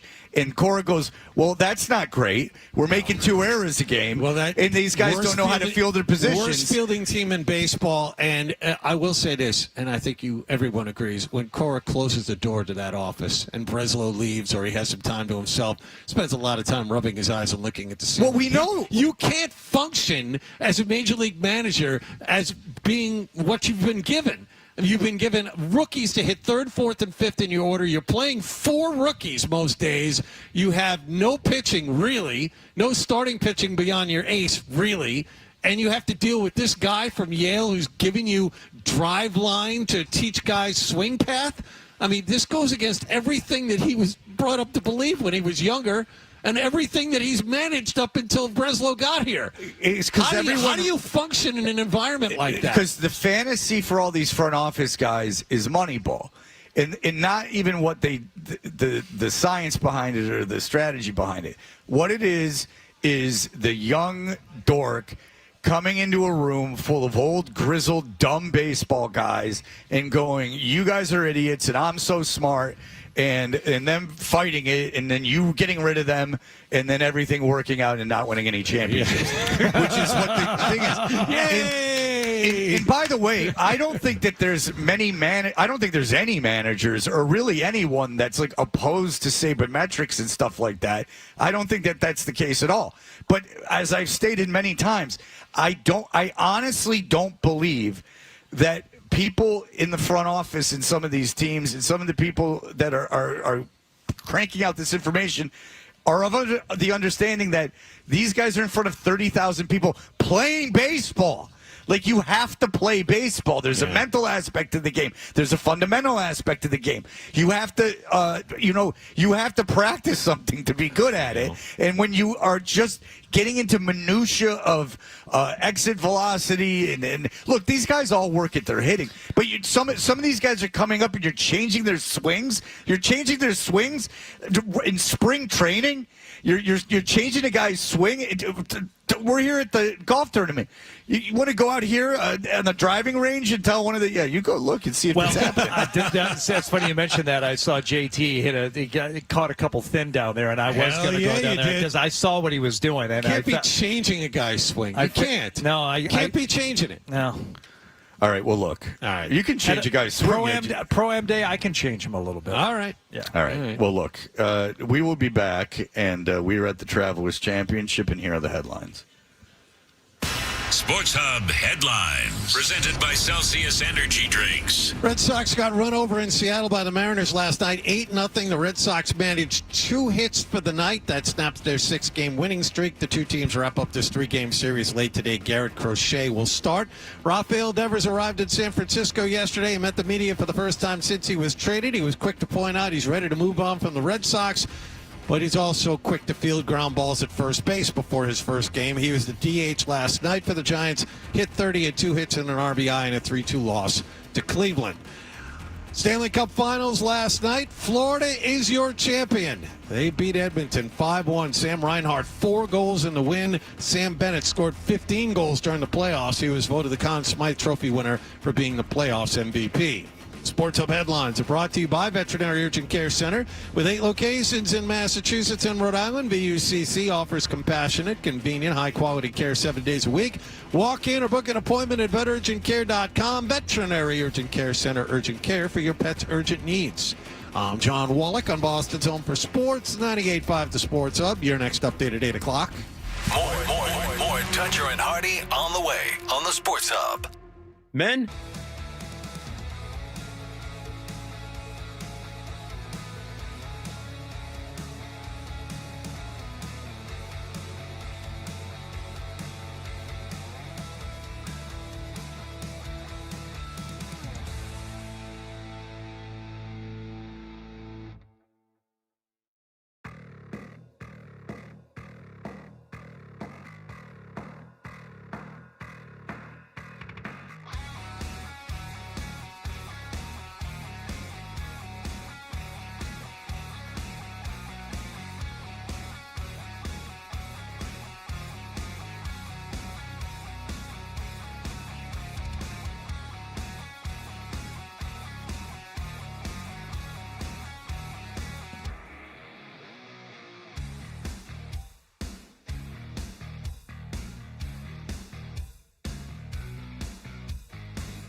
When you see me tee up, you better step aside.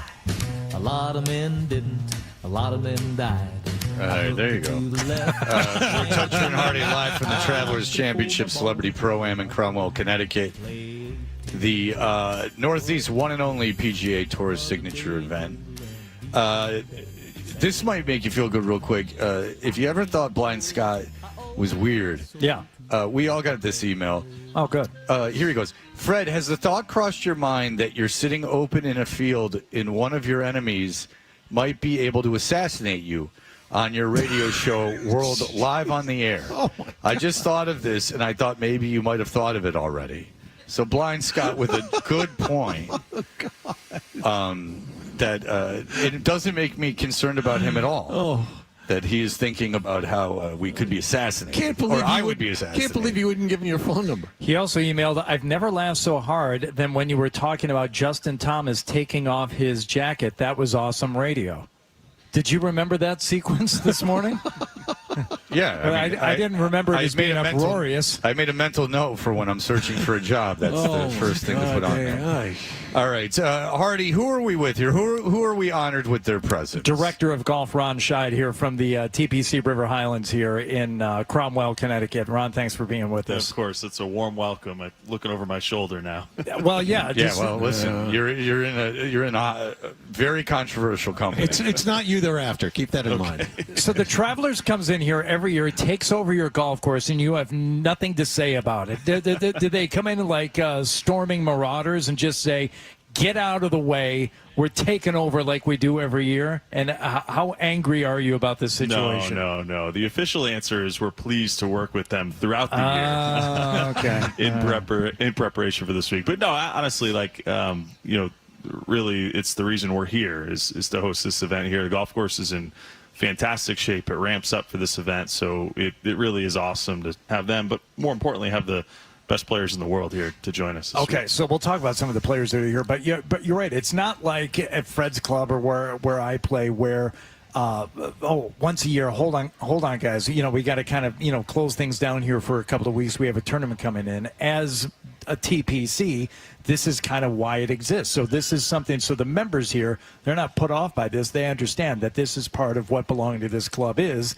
That, as you said, the reason for its existence is to be a part of this whole network and to host this championship every year. You're exactly right, and they support the event. So many of them live right here on property. They love coming out. Love seeing the players play their golf course, comparing their drives to Justin Thomas's drives. It's pretty cool. They embrace it, certainly. We saw a couple of people out here walking their dogs and going for a jog and stuff.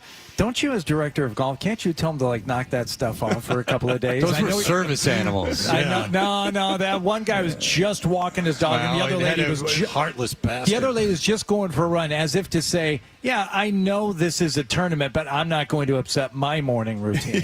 Can't we do something? And they enjoy that luxury year round, right? And they're not going to give that up. Would you? If you asked me as the director of golf, I might give it up for a couple of days. Well, he'd do anything for you. He'd lay down in traffic. Hardy, what would you do if you owned that house? There's a house. We're looking right at it. Probably a condo. Well, whatever it is. Yeah. It's a dwelling. Yeah. Will you try that on for size? Maybe you retire? You sit right there? Oh, absolutely. And what's the volunteer situation like here, Ron? Would I be able to, as a non-resident of either Connecticut or TPC River Highlands, just get in here to wear one of those shirts? Maybe I could just welcome people. Yeah. I don't need to be inside the ropes. I just want to be a part of the event in some volunteer official capacity. His resume says Walmart greeter, so I just want you to know he has experience. We'll put you in the landing zone on number 6. You can dodge tee shots all day. Okay, all right. How's that sound? In terms of the golf course itself, these guys get beat up every year at the U.S. Open, and then they come here to this golf course, where you are the director of golf. What is your job as you see it in terms of maintaining the golf course, and what type of competitive level are you expected to give these guys the week after the Open? Yeah, so certainly the defense of this golf course isn't the length of the golf course. It's a relatively short golf course when compared to others on tour. So It's almost meant to be a little bit of a reprieve from what they experienced last week, and obviously last week was more of an extreme example of difficulty of golf course. So you'll see some lower scores this week. You'll see some birdies, which is great for the players. They enjoy that, and especially for the fans. We like to watch birdies and eagles. And, will these guys the big pros talk to you? Do they respect your position, or do they big time you? Do you get to walk amongst them and things of that nature? Do they let you do that? Okay, they're great. It's almost like the day-to-day where we service them. They're happy to be in there. In the locker room using the services. The grill room's always packed. But no, they're awesome. They really are. I mean, they play golf for a living. They're happy to be out here. And they're part of a tipping culture. This is something I've always been interested in. It's big. No, like for your clubhouse attendants and your guys who are working here all the time. The players who come in here for this 1 week every year, they take care of these guys at the end of the week. They do, yeah. How much they get in the locker room attendance? What it's like an expected amount? You might see one of these guys drop. I'll tell you what, that's a competitive position. Everyone wants to work in the locker room. We'll leave it at that. We'll leave it at that. For the view. Is it not just for the view, although that Adam Scott is a strapping figure in person, even at 45 years old. We saw him running up that hill. I know. We lost Hardy for about 30 seconds there. He ran up that hill right there behind us. And we thought, couldn't there be a golf cart to take him somewhere? He shouldn't have to run anywhere. Professional athlete. But, yeah, he certainly doesn't look 45. I saw him running across the putting green there. It was impressive. Any like super odd requests that these players need from you once they're here? And you were the head professional here for years before becoming director of golf. Like, what's the weirdest thing that someone has asked of you? A player here during this week. We had a player years ago who wanted to compare his Pro V1 to a Titleist golf ball from 20 years prior. So the professional 90 or whatever that was. So we spent, I don't know, half an hour, 45 minutes measuring spin rates with him on the practice facility out here. Why? Luckily, we were able to find one, like a Bellata golf ball, an old school Bellata ball. Why? Yeah. Why would you want to do that? I don't know. Science. Yeah. Curiosity. It's interesting. So the ball leaves the face a whole lot slower. You were probably playing back then, right? Golf ball goes a lot further now. What? I can't believe I just got my balls busted by the director of golf at TPC River Highlands. This is a good day for me. That's what we do. I saw Big Cat. You don't even know who that is. I'll tell Whitmer. Big Cat Williams putting on a long drive competition with Bellata balls. They all looked like eggs at the end of it. Oh, wow. Ron, this is a great tournament every year. You guys do a great job year-round, I'm sure. But for this week, we appreciate you having us here once again. And that course looks great. We saw a bit of it walking in this morning. Absolutely. Everything in good shape? It's our pleasure. Yeah, golf course is in fantastic shape. Right. Little tweaks here and there, and it's dialed in. It's great. Jason and his team knock it out of the park every year. Well, It's certainly impressive. It does look wonderful around here. Ron, thank you so much for the time as we are at the Travelers Championship, and we'll be back in just a moment.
Frequency FM and HD1.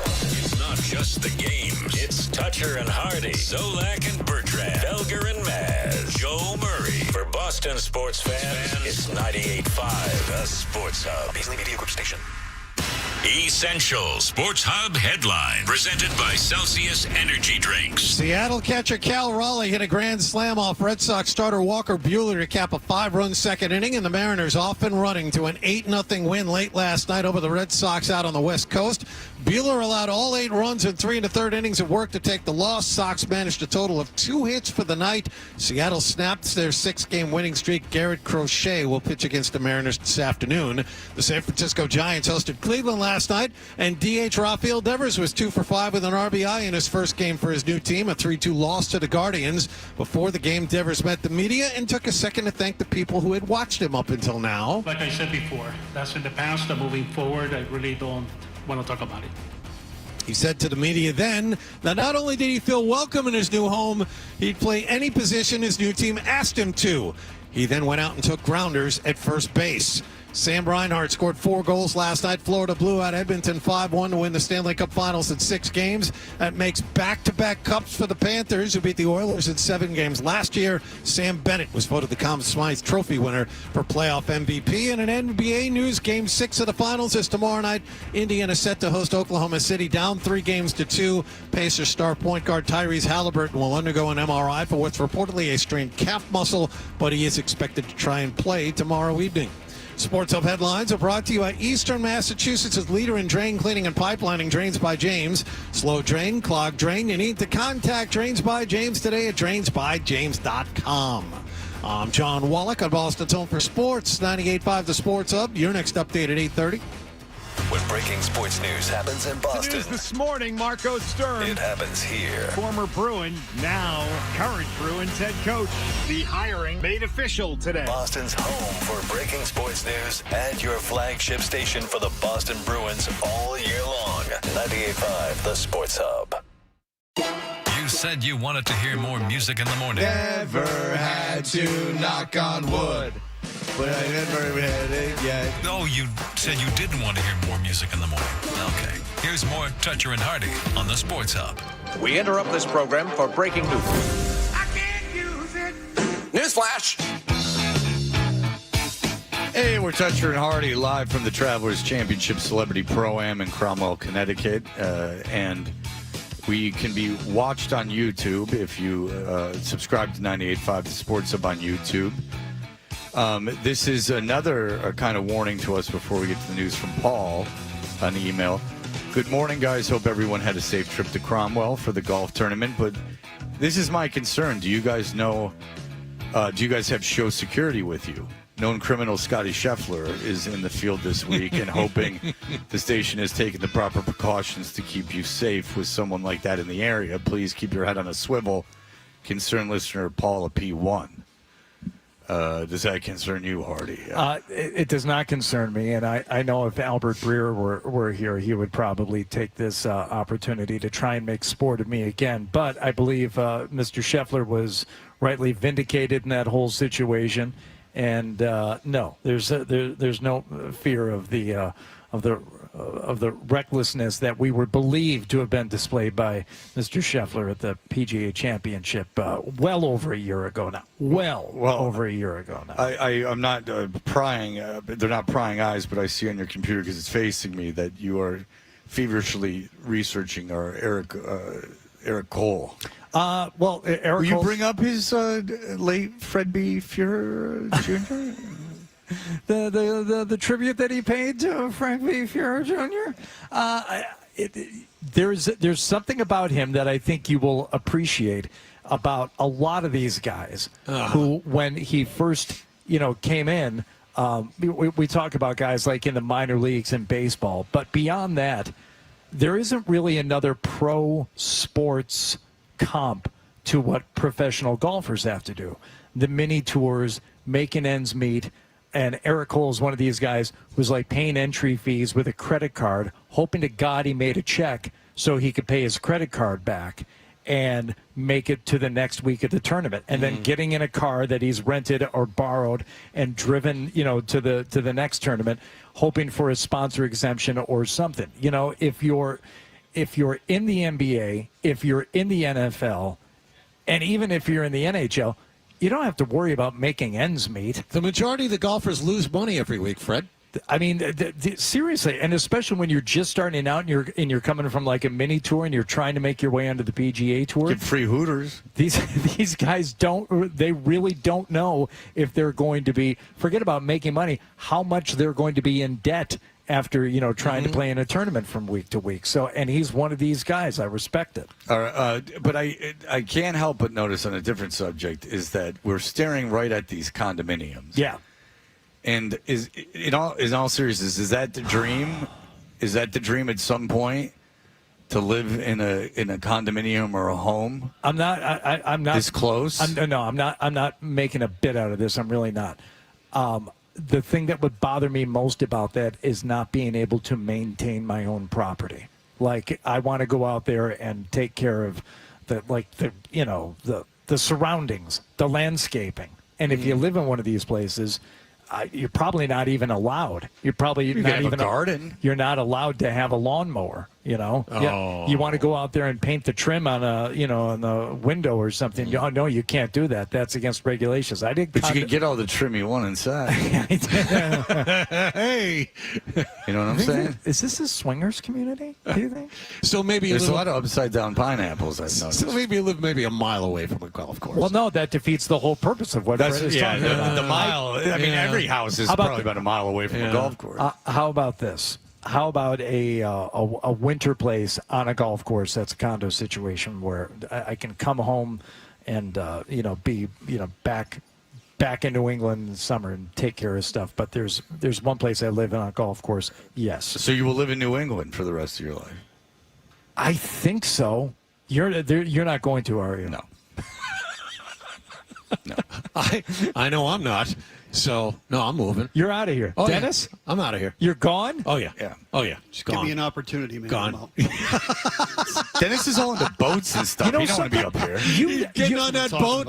You said this years ago, Fred, and I have repeated this to other people who live in other parts of the country. The reason why you live in New England is for June through September. Yeah, this is the great time of year. Sure, and it's it's not even that great in June. But go ahead. No, but you put the weather that you get here in the summer and the access to the beaches and the water and everything around here. It's worth it, and it is you put it up there with the living experience of anywhere else in this country. You'd be willing to give that up, the June through September experience of New England, or even October. I'd go so far. Come back and visit. Where do I go around here? I don't go anywhere. I don't go to any of these beaches. You don't go peeping in the fall? Oh yeah, well that's you just take a nice week trip up to Vermont and kick around. Peeping. Unless my kids lived here, I can't see spending any time in New England. No, well, my daughter specifically has stated no. This is where she wants home base to be for as long as we're willing to do it. So that's kind of what we're doing. Well, I mean, are you in a position to retire? I mean, this is where your name has been established, my friend. There's no leaving now. You're trapped. All right. So it is news as we played. And what is the story we have for the people today? Well, this is an interesting story that actually takes place in, close to your old neck of the woods, a shoe store at Foreman Mills, 8 Mile and Van Dyke in Detroit. This is coming from Fox 2 in Detroit. 8 Mile and Van Dyke is a beautiful area. It's a really nice part of town. Beautiful. Figured that was the case. Let me get this started for you, gentlemen, and you can just chime in whenever you like, and I'll pause the audio when you do. Here you go. Well, customer is forced to do a double take after someone inside a local store leaves behind a shocking mess. Tonight, employees are calling out the man they say is responsible in a very public way. Security footage captured the very bizarre bathroom blunder that has now gone viral. Yeah, this guy didn't even buy anything. He was in and out. He had one specific goal in mind. Monday morning at the Foreman Mill store, 8 Mile and Van Dyke. He came straight into the store, didn't even talk to anybody, went straight to the shoe aisle. And you'll never believe what he did. Okay, hold on. Let's see if we can guess and let's see if we can believe. Yeah, all right. Let's see.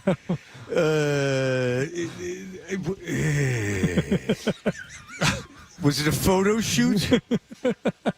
Was he taking it from Nugget magazine? I mean, the mind races. Okay, go ahead. Believe what he did. He didn't even try to hide it. He just pulled down his pants, pooped, didn't even wipe, and walked straight out and got in the car and left. Well, that's the real story, is that he didn't wipe. He didn't wipe. I mean, that's the real story. Absolutely savage move. I mean, you take a dump on the floor, you bring some toilet paper. I mean, he left with his with unclean. Now, I'm not familiar with Foreman Mills. If it is a women's shoe store, they have those tiny little socks that you can use to put on your foot. Put in your mouth. No. If you use those to tie yourself up, to put on your bare foot before you try on a shoe, you could take one of those out of the dispenser and use that. I would think that would have been an option. You have a good knowledge of women's shoe stores. Yeah. I'm more interested in used. Thank you very much. All right, let's continue. Out and got in the car and left. I think that's ridiculous. I think that's whoa. What's this guy thinking? So they found the one guy who thought something negative about the whole thing. I for one, think this guy taking a dump on the floor was ridiculous. and don't even get me started with the no wiping. That's just, he's going to end up with an anal fissure. Didn't even wipe and walked straight out and got in the car and left. When you're putting this story together, it's like, all right, now we need the other side. Who else did you talk to? Right. We need somebody saying that this is it's called journalism. A perfectly reasonable act. And this is the problem with lefty media, is really what the problem is. It's so slanted. You don't even get both sides of a story. No, it's lamestream. Yeah, now I know. Yeah, sure. Now taking a dump is not a freedom of an American man. Okay. He just pulled down his pants, pooped. And then I stepped in it. Once, twice, 3 times. And by the way, I was in the women's shoe store minding my own business. Leaves behind a shocking mess. By the way, it's not what everybody's saying. I was minding my own business. I was wearing a shoebox for a face mask. Very bizarre bathroom blunder. All right, continue. Never heard in my life. I mean, I don't know what he was thinking or what he was going through, because they have a bathroom in there. Ever since the pandemic. He knows that there's a in this women's shoe store, it might not even be a women's shoe store, but in this store, if you're at a point in life where you know that there's a bathroom at these, you know where you shop has a bathroom. Well, you know all the public restroom availability around the 8 Mile and Van Dyke area. I can take you all the way up to 10 Mile, and I can go in like essentially a 5 mile radius and tell you where all the good public bathrooms See, are. it doesn't start with me until Sterling Heights, well into the 20s. You ever been into like a Subway and you got to pee? And then they don't have a bathroom? That should be illegal. I'm telling you. I think that should be illegal. Is that if you have an establishment that serves food, that you should have a bathroom. I believe, if I remember this story, they do get into the bathroom situation a little bit more. Oh, good. Hey. What? Yes. Play. They closed it down to the public. Corporate put out the policy for our store that there's no public bathroom. But anyone who comes in there and asks, we let them use the bathroom. But according to that's laissez-faire. Well, listen, the corporate fat cats have shut down your bathroom. How am I supposed to know it's a don't ask, don't tell? I think that's ridiculous. That guy has had enough of this guy taking a dump on the ground. He's had it up to here. But according to store employees, he never asked. All of it caught on store security video. He walked Wait. Name the store again. Do they have a website and a contact information? They still seem really surprised that the guy didn't ask to use the bathroom. Oh, you mean so the guy that walked into the store went right there in the middle of the aisle of the shoe store? Wait a second. Are you telling me that was his whole purpose? They're trying to make sense of things. They're trying to conceptualize why this happened. He didn't even ask to use the bathroom. Spoiler alert. He did what he set out to do. He walked in the door at 10:13. He was out the door at 10:17.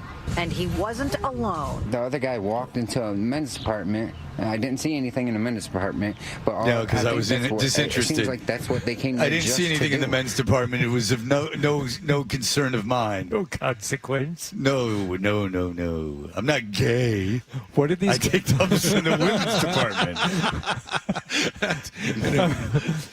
That guy is some kind of freak. Yeah, I'm not one of these gays taking dumps in the men's department. I'm not a deviant, I'll have you know.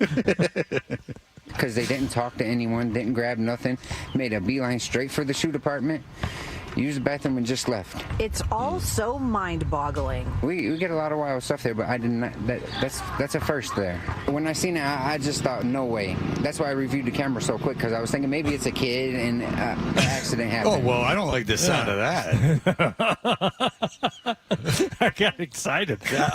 No, I'm being serious. Like, you shouldn't be saying that. Like, I went to the tape immediately to see if it was a kid. He wanted an explanation to find out, how this got here and what it was. So even if it's a kid, it's still what it is. I mean, a kid doesn't have. I think we've all raised children. We've all raised 2 children apiece. That's 6 in total. Have your kids ever taken a dump on the floor at a store? Like, I mean, even when they not were a shoe store, no. Once they were out of diapers, they pretty much had the ability not to pull their pants down and go to the bathroom in public. There's no explanation for it, child or not. I had to run to the video immediately to double check. I wanted to be one of these dog owners who took my dog everywhere. And so I started, taking her when she was a puppy into hardware stores and Home Depots and stuff. The hardware store closest to my house, she went in there as if, like this guy, like it was her job to go in there and poop in the middle of the aisle. Yeah. And a guy came over here, and it's like, I'm trying to clean it up. And he grabs the leash to get the dog from running away. The leash had been dragged through the mess at that point. Then he grabs the leash. Happy birthday. Yeah. Oh, So man. it was years before I showed my face back in that hardware Well, store. I take my dog to the pet store. If I know I'm going, I'll take the dog, because you can take the dog to the pet store. And this is out front. So the pet store, the entrance is in kind of this. It's kind of a garage. It's like it's a covered area, and the steps leading up to the place, they say no peeing, and it's like this is a pet store. We're outside. This is exactly. I can assure you there'll be peeing. Not only is there there's 1,000% chance the dog's taking a leak. Change that sign from no peeing to so much peeing. Yeah, the dog's outside. It's where peeing. all the dogs are smelling. Like it's all it is dog smell. Yes, the dog is 1,000% going to be here. Yes. There's no question about it, because one time my dog was peeing. I was with my daughter, and she's like, "You're not supposed to be here." I'm like, "Zoe, what do you want me to do about this? Yeah. We're not inside. We're outside. The dog's going to pee. They're animals. I can't control what this dog's going to pee on. My goodness gracious. All right, it was continue. no kid. The guy that actually used the bathroom in there, he was probably 50s, and the guy that he was in there Wasn't with me. had to be about my age, mid-30s. They certainly didn't look suspicious. The guy that he was walking in with and left, he had a nice car. It looked like a burgundy Cadillac. The guy had a nice outfit on. They were nice, clean cut. I don't know what was going on. I was trying to find him before he left, just to ask why. Just to shake his hand. He had a nice car. Guy had a nice outfit on. Yeah. Gone so quick. In They didn't call disguise. police. They said that, this is not the best area. They said they didn't call police. They've called police before. They haven't responded because it's been so low on the list of priorities. So they just cleaned it up. They said no customers saw it. It happened so quickly. They realized it so quickly. So they called cleaned the it up news? and went along with business as usual. But no one can believe that this happened. Well, so it's definitely yeah. disgusting. If you ever want to go to 8 Mile and Van Dyke, as I told you before you even started this, just know the police have better things to do than help you. And so many other things. Yeah. The police are not. They're not coming to you unless there's been a murder. They just cleaned it up. Yeah, 8 Mile and Van Dyke is. That's not even really. That's not downtown. That's like abandoned building stuff. All right, very good. Jim Bowden, he is an ex-GM. He's the main MLB writer for The Athletic. I've been reading him for a long time. He's going to come on to give us a former executive and a national correspondent view on this Devers trade. We'll have him on in just a moment. It's definitely disgusting. You're listening to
pretty much the way we look at it right now, a little bit of DH and a little bit of first.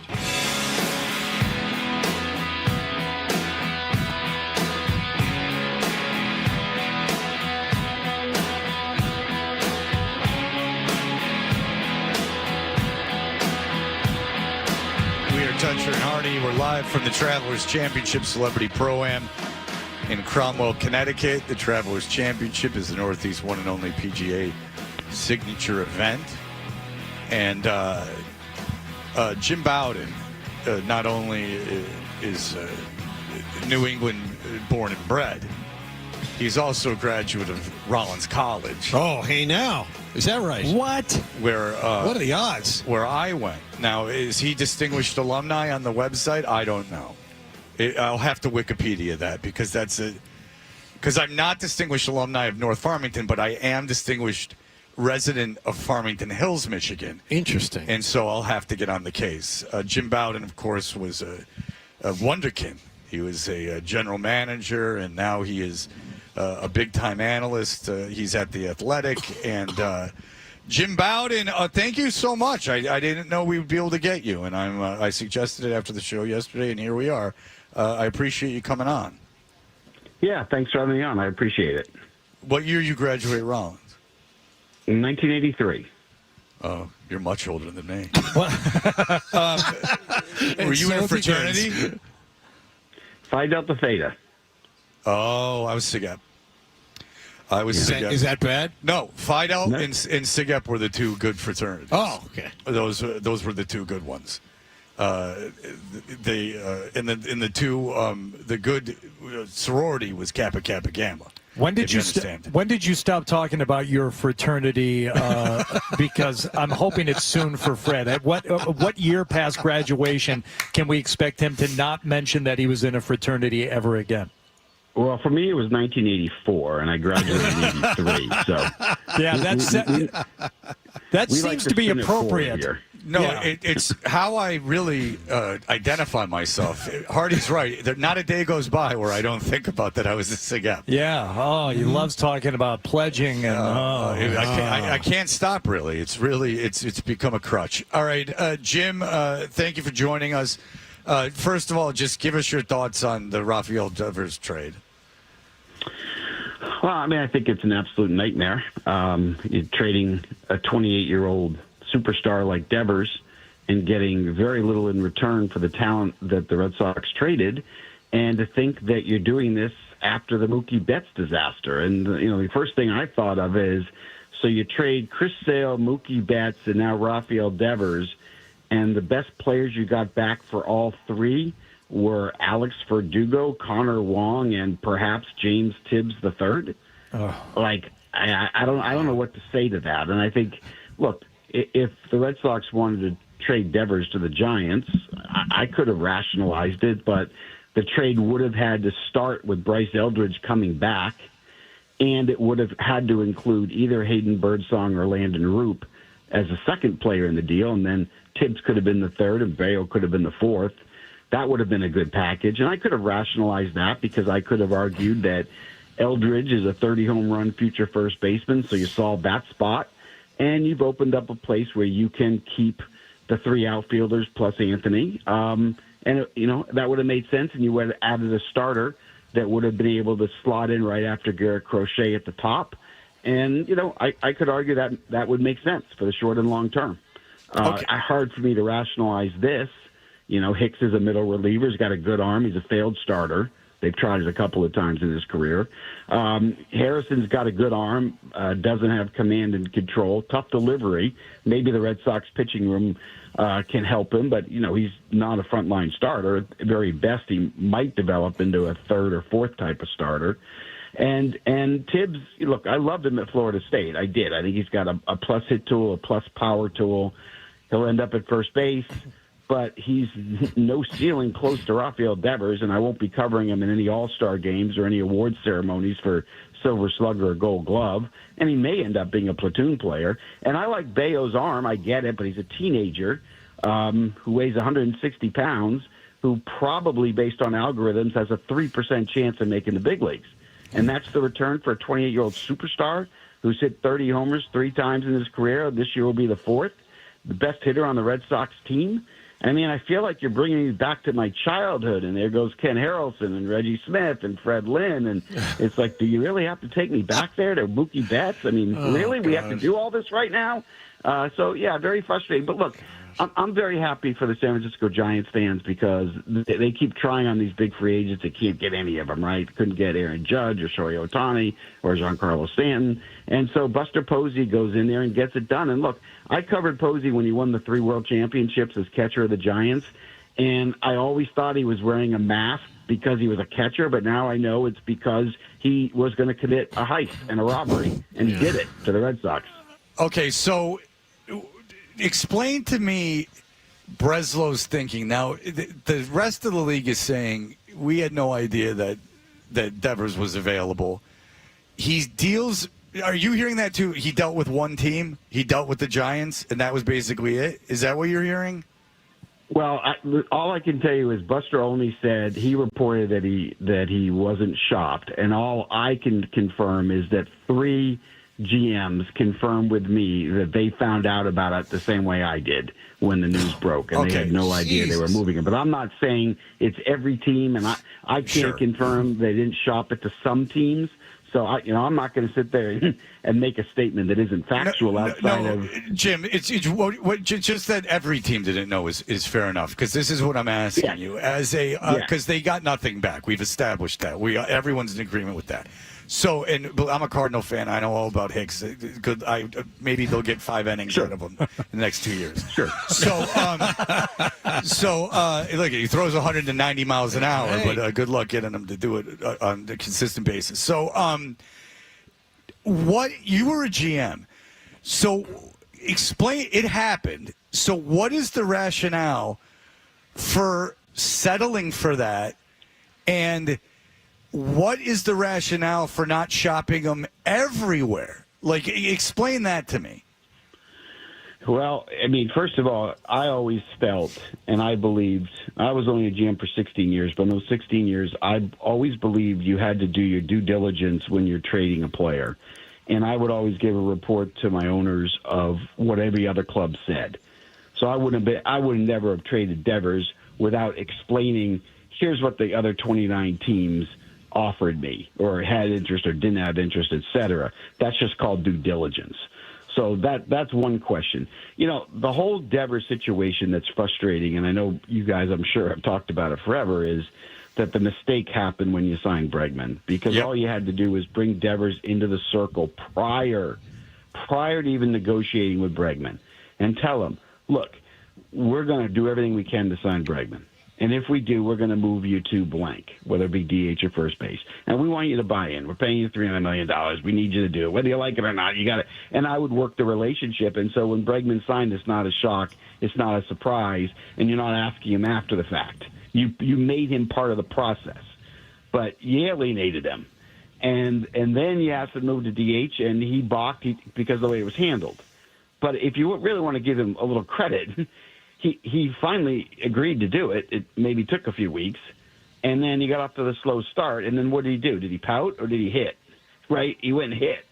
He was one of the best hitters in baseball in the month of May going into June. And so, I don't understand. And then if you wanted him to play first base, make him play first base. What do I mean by that? When I was GM of the Washington Nationals, I asked Alfonso Soriano to play left field. He said no. He said, I'll quit then. I said, then quit. I'll put you on a restricted list. We won't pay you. Go home. But your contract doesn't say you get to play a certain position. You're going to play left field or you're going to go home. That's the way we're going to handle it. He wouldn't talk to me for 3 months, literally, April, May, June. But he had 40 homers, stole 40 bags, and teammates loved him. And I could care less if he hated me or not at the time. By the way, we're good friends now. When I was GM of the Reds, I made Tony Fernandez move to third base because I had Hall of Fame shortstop Barry Larkin. He didn't want to move there. He pouted. He wouldn't talk to me, literally for 2 months, right? That team ended up in first place because our team was better with Fernandez at third base. But, the leadership has to make you play that position, and if you refuse, you don't have to sit there and say, okay, well, then I'm going to trade you. No, you put him at first base, and you get him to play there. And Rafael, if you had done that, he would have done the same thing he did with DH. 30 days later, he would have been fine. But if that's what's best for your team, then your job is to do it. And if the player refuses, then don't pay him. Put him on the restricted list. Okay, Rafael Devers wasn't going to do that. So now he goes to the Giants, and the first thing he says is, yeah, I'll play anywhere you want, because of the relationship, because how they handled it before the press conference, right?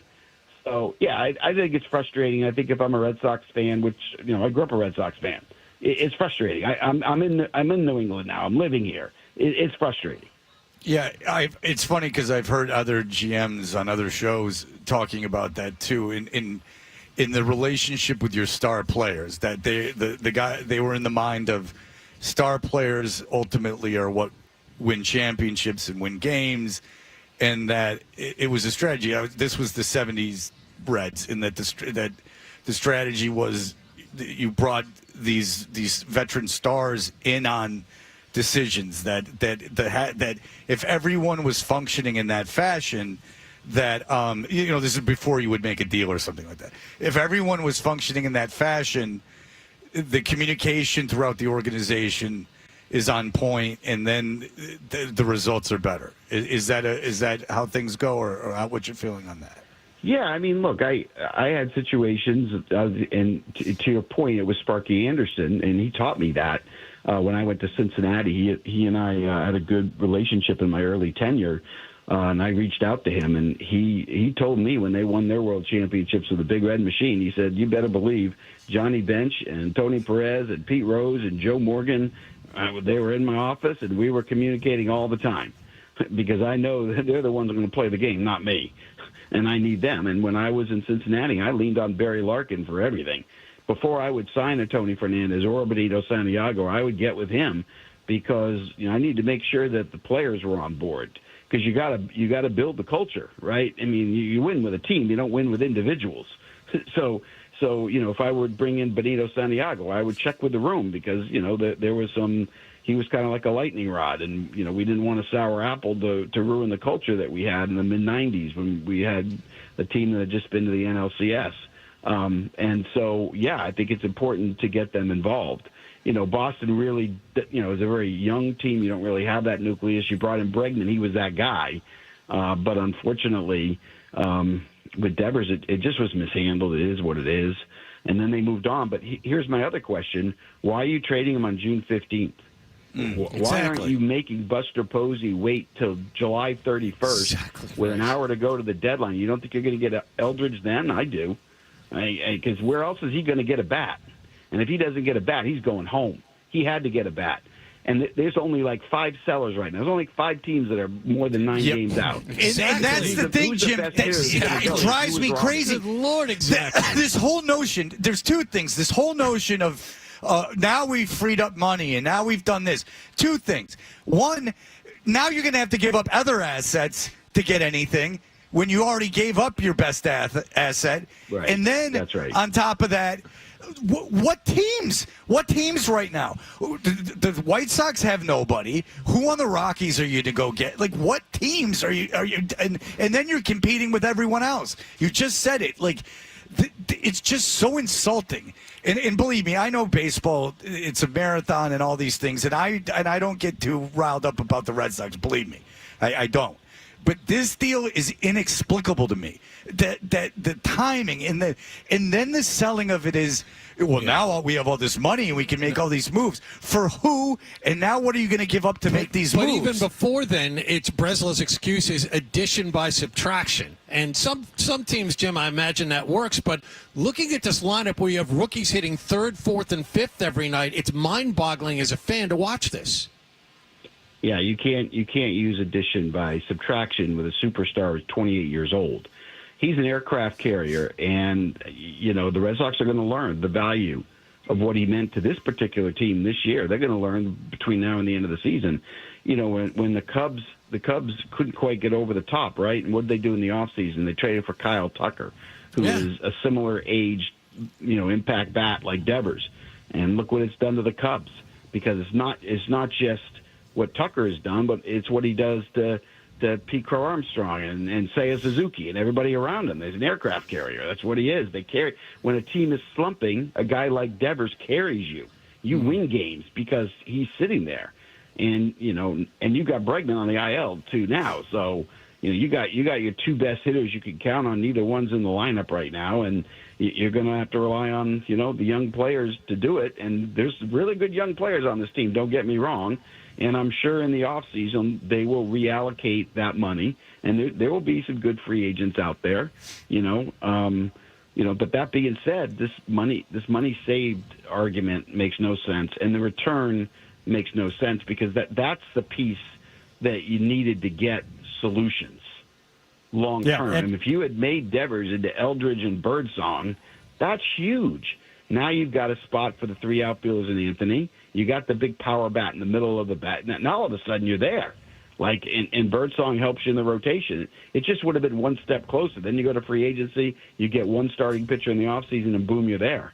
So, yeah, I'm like you guys. I don't get it.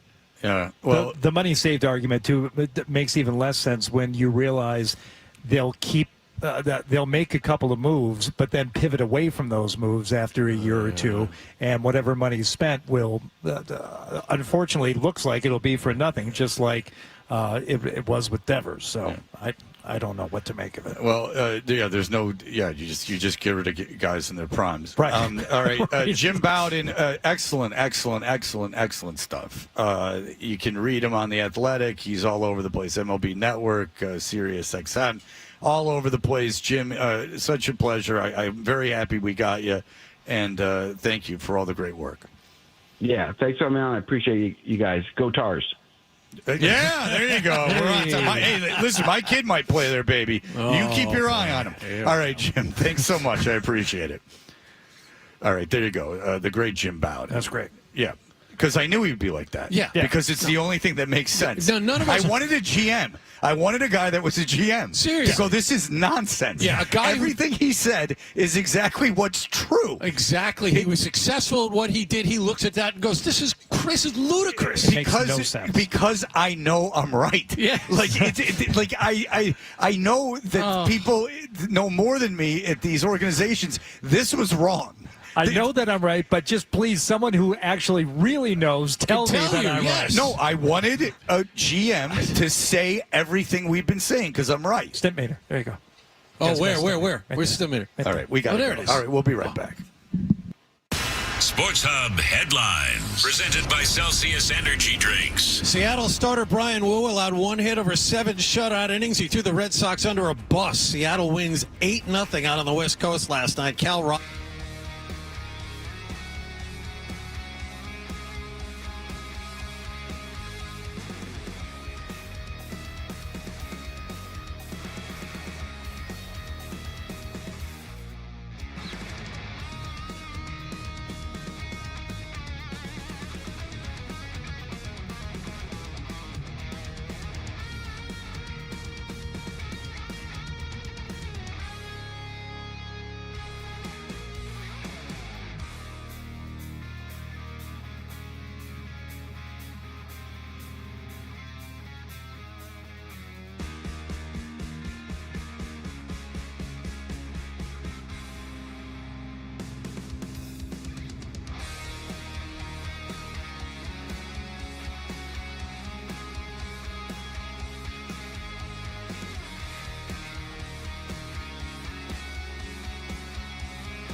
Toucher and Hardy. We're live from the Travelers Championship Celebrity Pro-Am in Cromwell, Connecticut. The Travelers Championship, the Northeast one and only PGA Tour event. And what have you seen so far, Hardy, out there? I just saw Xander Schauffele walk by. He was down there on the range a few minutes ago. I see a guy rolling a stimp meter down on the green right now. I think that's a stimp. Some kind of putting tool. He's getting alignment ready. Can you explain that to me? I've been watching for a few That minutes. is a I don't stimp know meter. golf. Is that a stimp meter? Can we confirm that's a stimp meter? I think so. I don't know why he would be doing it. I think he's just. I think he's actually setting up a drill for his player. This is probably. This is probably a putting coach who is now just setting up a drill for his guy. He's got a couple of tees in the ground. He's going to make him putt it through the gates on the way to the hole. But this is the type of excitement you can only get here on the practice green and at the range of the Travelers Championship. Who else have you seen out on the range?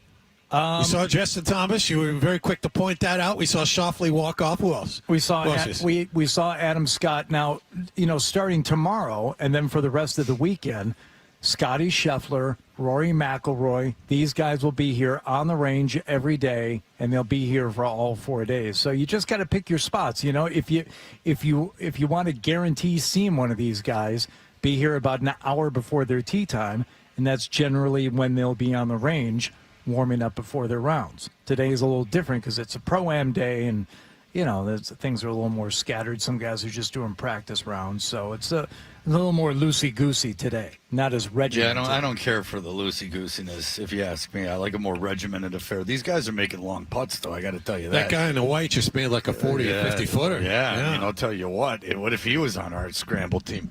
But the thing is, Hardy, is that you mentioned this. It brings out the youth, the Travelers Championship. There's youth out here. There's a little autograph alley coming right off the practice green here, and there's some kids here, and I hate for them to be disappointed. Yeah, it doesn't seem like a lot of autographs are being had. Well, it's a Pro-Am day, so the schedule isn't as predictable. So to see those kids just waiting for someone to come sign, I thought it would be nice if somebody could just go sign for them. And we thought, who better than Celtics backup play-by-play radio broadcaster John Wallach? And we thought it would be nice if you just walked over there with a pen, introduced yourself. Not that would necessarily be required. They're going to know who you are when you walk up. Sure. This is a felt pen. Just say, take this. Okay. Just say, or we have Sharpies. I'm sure Dennis, there's no way Dennis doesn't have a Sharpie.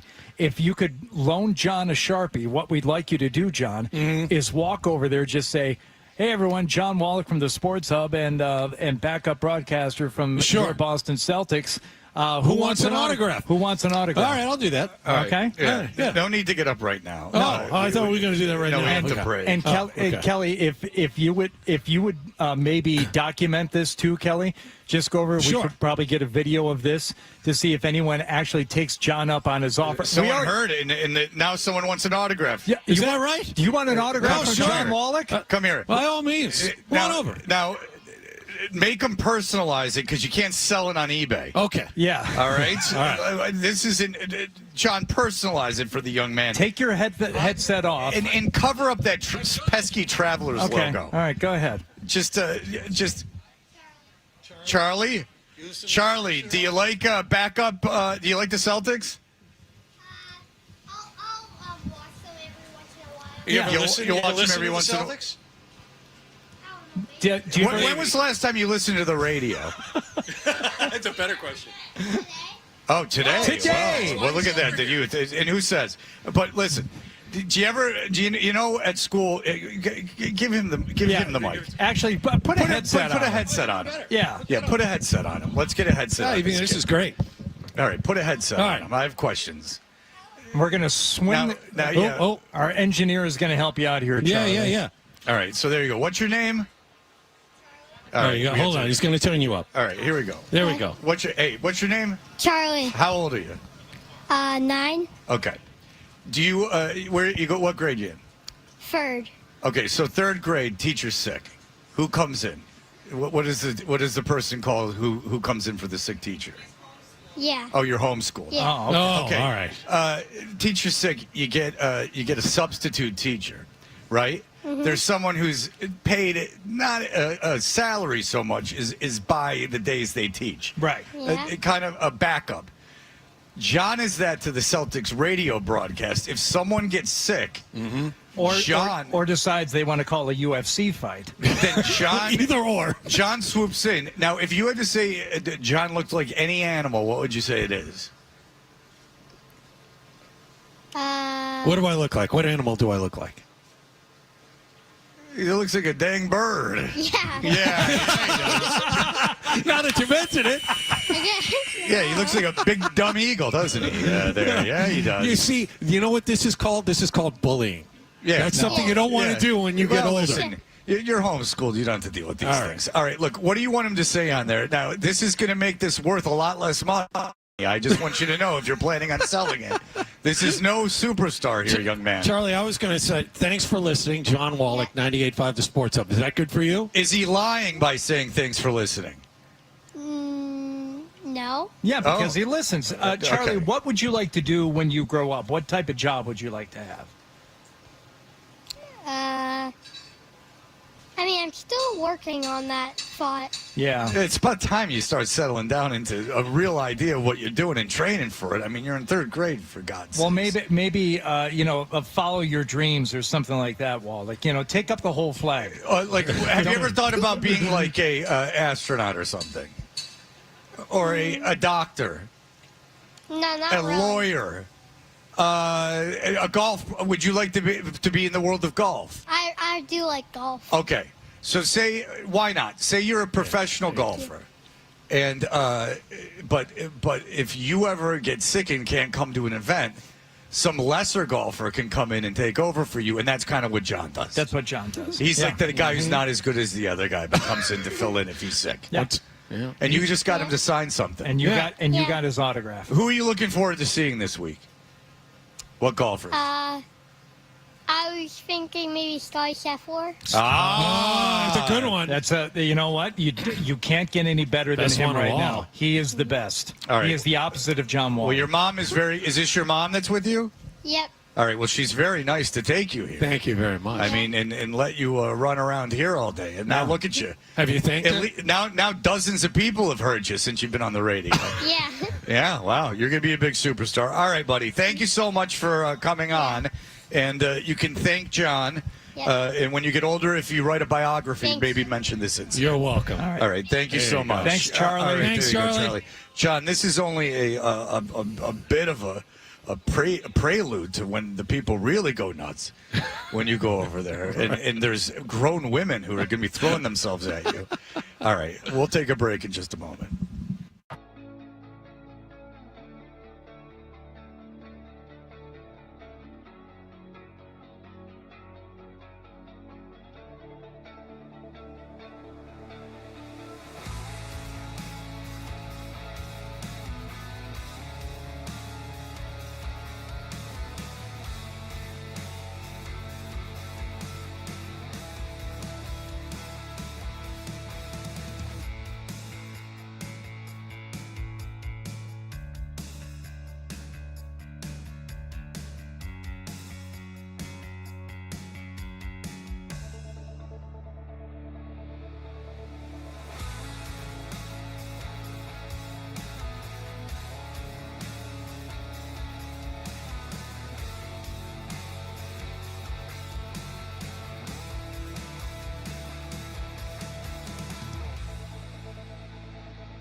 Single for Marcelo Meyer in the 5th, and a pinch hit single from outfielder Nate Eaton in the 9th, and that was it.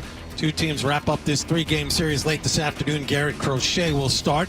Rafael Devers arrived in San Francisco yesterday. He met the media for the first time since he was traded there on Sunday night. He was quick to point out he was ready to move on from the Red Sox and look to the future. He also added he was ready to make nice for his new team. That the reason that the Giants brought me here is for a reason, and I will give my 100% effort out there on the field.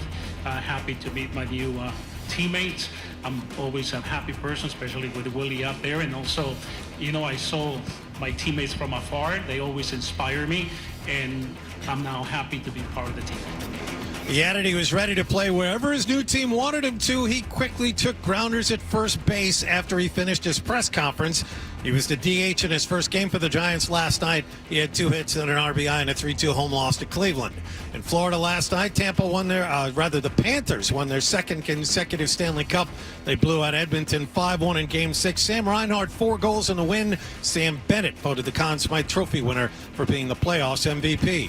Sports Hub headlines are brought to you by John Sewer and Drain Cleaning. 24-hour on-call service for your clogged drain emergencies. Go to johnsewer.com. I'm John Wallach on Boston's Home for Sports, 98.5 The Sports Hub. Your next update at 9:30. To us, Boston pride runs deep. I'm a Bostonian! This is Boston's Home for Sports. Bow, bow, bow! 98.5 The Sports Hub. Why do people listen to Touch and Hardie? Because it's a thing. All right. You know what I'm talking about. Sure. No idea what you're talking about. Here's more of The Thing on the Sports Hub. Though, they probably, they're kept on retainer, certain amount each month. Call me whenever you want. We can talk over stuff. And a lot of these guys will. They're not traveling with them all the time. They've got a home base, and you'll have a player call you up on Friday night. It's like, look, I'm hitting the ball great, but I can't sink any putts. And that's where your putting coach will say, yeah, I was watching you today. You're doing that little forward press again, try and keep those hands still before you take the putter back. I mean, who of us hasn't had that? Now, there's a device here on the green a guy is putting through. It's some kind of track. Now, what is the point of that track, Hardy? Well, it's probably not like parallel lines. It's probably something on an arc to help the player remember that, you're not taking it straight back and straight through unless it's a very short putt.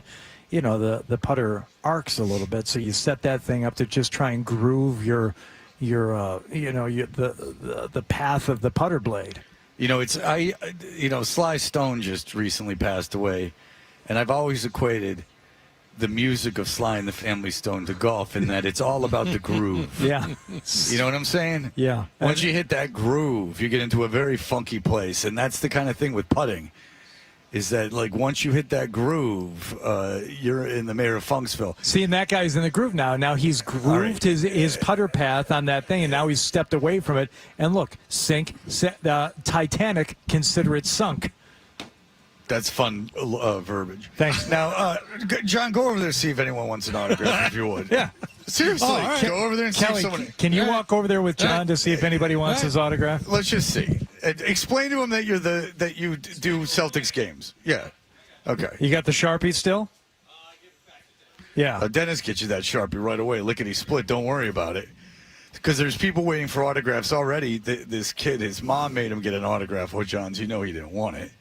But he does listen to the radio. Why do you think Wallach is so eager to do things like this? Is it because he's used to humiliation and embarrassment already? He wasn't used to it. He's going to half-ass it. Old school stunt boy antics. That's all this is. Yeah. I mean, well, it's not much of a stunt.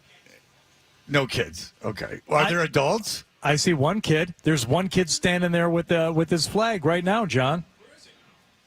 He's the kid right there in the curly-haired cutie right there. Go ask that kid if he wants an autograph. Just go, hey, you want an autograph?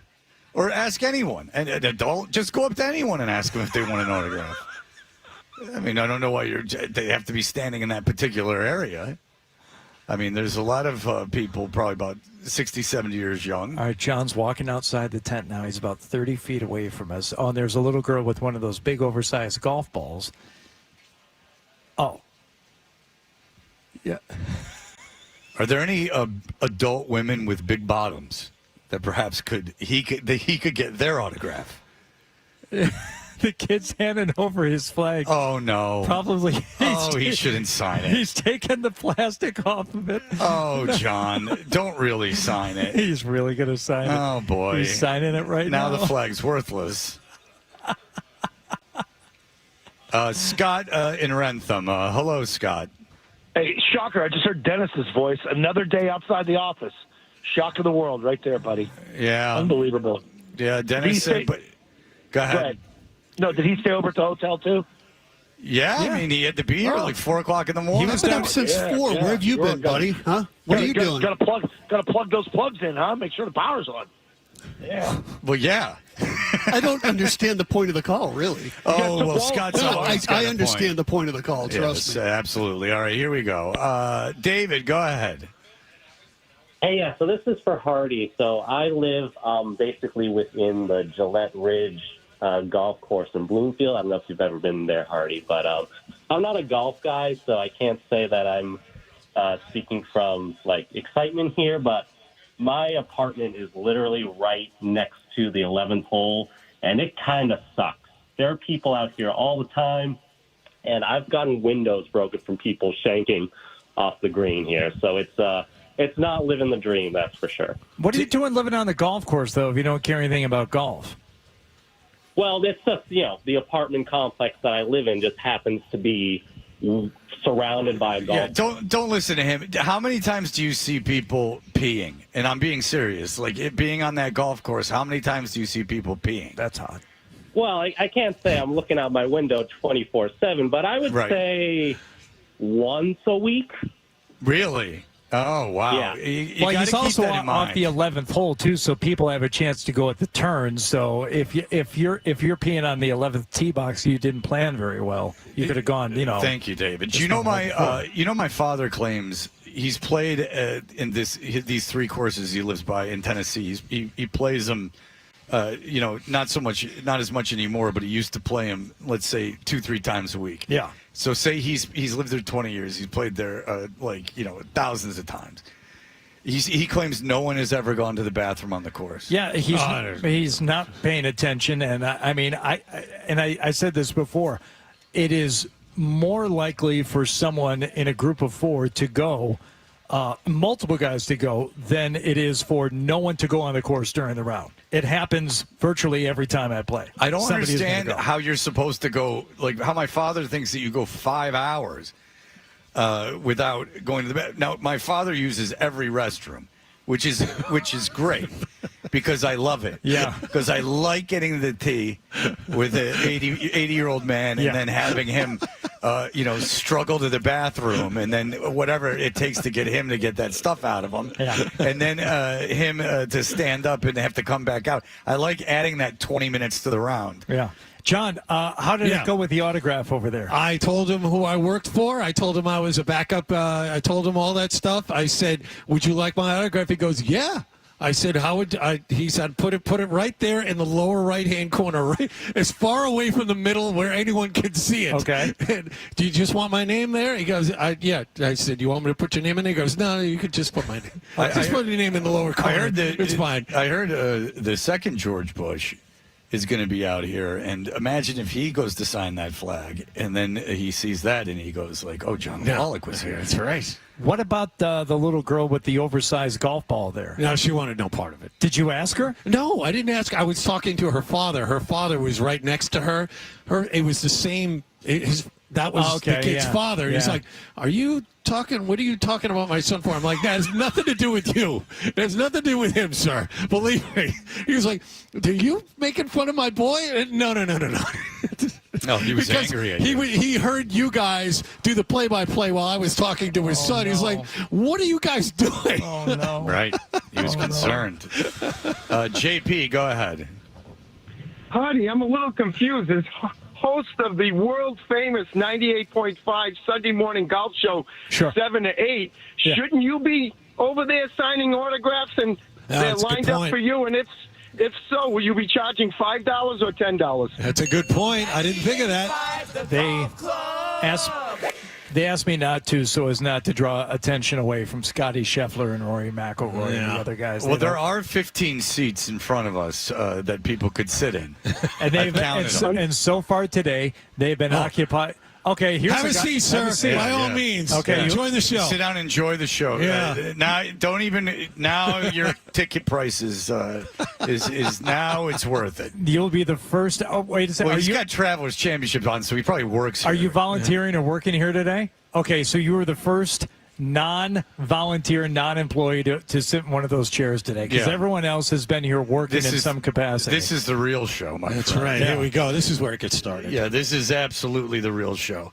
And I'll tell you what, if you ever wanted to buy a device and take it out to the golf course, look no further. There's devices all over the place on this green.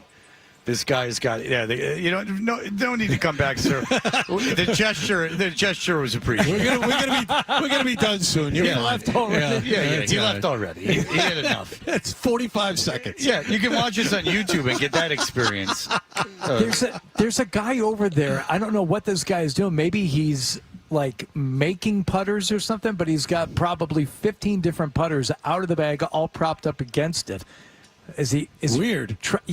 Like. What could you possibly... It's like you're at Dick's Sporting Goods over there. Jesus, look at that. It's very, very strange. It's a, you know what it is? Maybe it's an insane person. I don't like the looks of that, Hardy. Go investigate what's going on over there. That's far too many putters. Have you ever seen the guy? This is the absolute true thing that happened. A Japanese gentleman who applied for Masters tickets. And when you're applying for Masters tickets, say you can get practice round Monday, Tuesday, Wednesday, competition round Thursday, Friday, Saturday, Sunday. How many tickets do you want? 1, 2, 3, or 4? Most people just say, give me anything, right? So this guy won the lottery one year, and he was awarded 2 practice round tickets. The guy shows up at Augusta National with his golf clubs on a pull cart, ready for his practice round. And there are photos and stories written about the guy who did not speak any or very little English, and then having to explain to him, no, what you won are tickets to go watch other people play a practice round. He thought he had been awarded a round of golf at Augusta National. And the story is they let him play. They did not. No, they did not let him play. Well, I can relate to the people that worked at the golf course with my airline experience over the weekend. I can understand not being able to speak to someone because they have an inability to speak the language that you're trying to speak to them. What language were you speaking, Fred? Were you showing off your bilingual skills? No, I was speaking English. But if I was working for a company in France, and someone called up speaking French, I would assume that I would know how to speak French to communicate with the French people. Same with any part of the world. Speaking Portuguese in Portugal. If I was working in Portugal, I would assume that you'd want to speak the language of Portuguese. At least have some knowledge of it. A rudimentary command of the language? Right. I only know one language, and that's on me. Well, I understand people know many. Maybe you should start thinking of yourself as just a passenger on Spaceship Earth, okay? A citizen of the planet, Fred. Oh, believe me, every time that I go out to my garden, I feel that way. I say, this rutabaga. When you're grounding? Yeah. I'll live forever. It's fixed all my atoms. It's changing your DNA. Yeah. I mean, don't listen to what they tell you. They're full of it. All right, look. We will be back. We'll have our email segment, but not to bury the lead. Who's coming up, Eric Artie? Cole will be joining us 9:40, 9:45. Fresh off his U.S. Open appearance. He's got a good story. He's playing here at the Travelers this weekend, which starts today. You can come out today through Sunday. The Scheffler, McIlroy, Schauffele, Cole. They're all here. Yes. And so are we. All right. So we will have all that for you in just a moment.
great idea.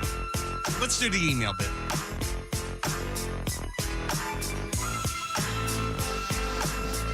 Hey, we are Toucher and Hardy. If you want to, as we're at the Travelers Championship, if you want to get in touch with us via email, simply go to 985thesportshub.com. Get our email addresses. You can follow us on Twitter and on Instagram at Toucher and Hardy. I'm at Fred Toucher as I build a huge following on there. As I told you, Blind Scott is worried for my particular safety. As do I ever wonder at these public events if I was to be gunned down by one of these people that hate me. And I started thinking, I'm like, unless someone, Blind Scott would be the one guy that I would think would kill me. We're not like a political show or something. I don't think that the people get that riled up. Now, there is security to get in, but these cars that are just driving in down that backside, if someone were to stop, say, right there where that Jeep is and pull out a rifle, that's about 1,000 yards. But, like Riggs could do it. 1,000 yards in a high wind. That's in Laos. Right. Maybe 8-10 guys in the world could have pulled off that shot. Yeah. Blind Scott saying that is more gets me worrying about Blind Scott. That came through his mind. But he's blind.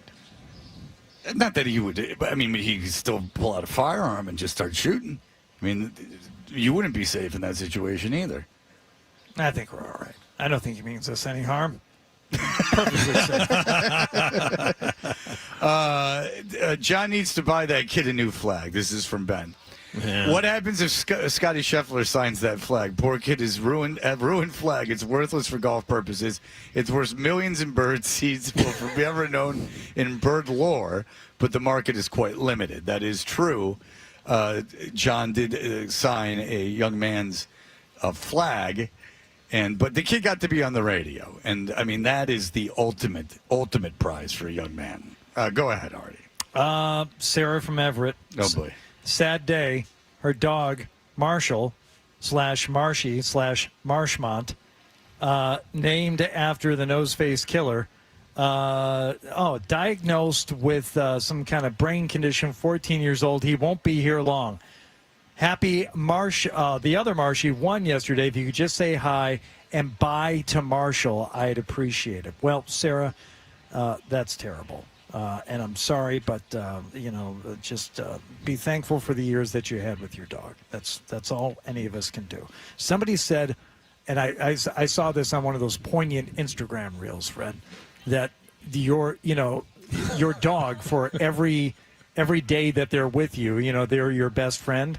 But for your dog, you are their best friend for every day of their lives. And that's, what you have to kind of remind yourself. You think about that, Fred. Is there a golden rainbow where when we all meet our demise, we'll be put back with our dogs? I hope so. This is in dead serious. We had been talking about comic strips the other day that in what's the one-paneled one? Family Circus. Yeah. The Family Circus, they from time to time would have grandma who had passed away floating above the people.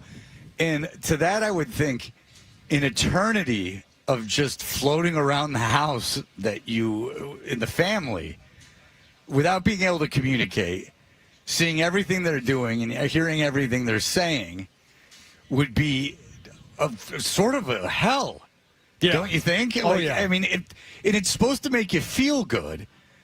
But that just makes the living people feel good. Like if you die and what happens is you just float around where you were anyway. You have no idea how the hell you get out of this purgatory of floating. Yeah, either. Exactly. You're just kind of hovering there with no end in sight. Right. Like you say you get to see your kids and grandkids hopefully that you've lived that long. After the first couple of days you're like, all right, it's time to go. Or like once a year you can check in. Yeah. If you remember accurately those Family Circus cartoons, and I've studied them comprehensively.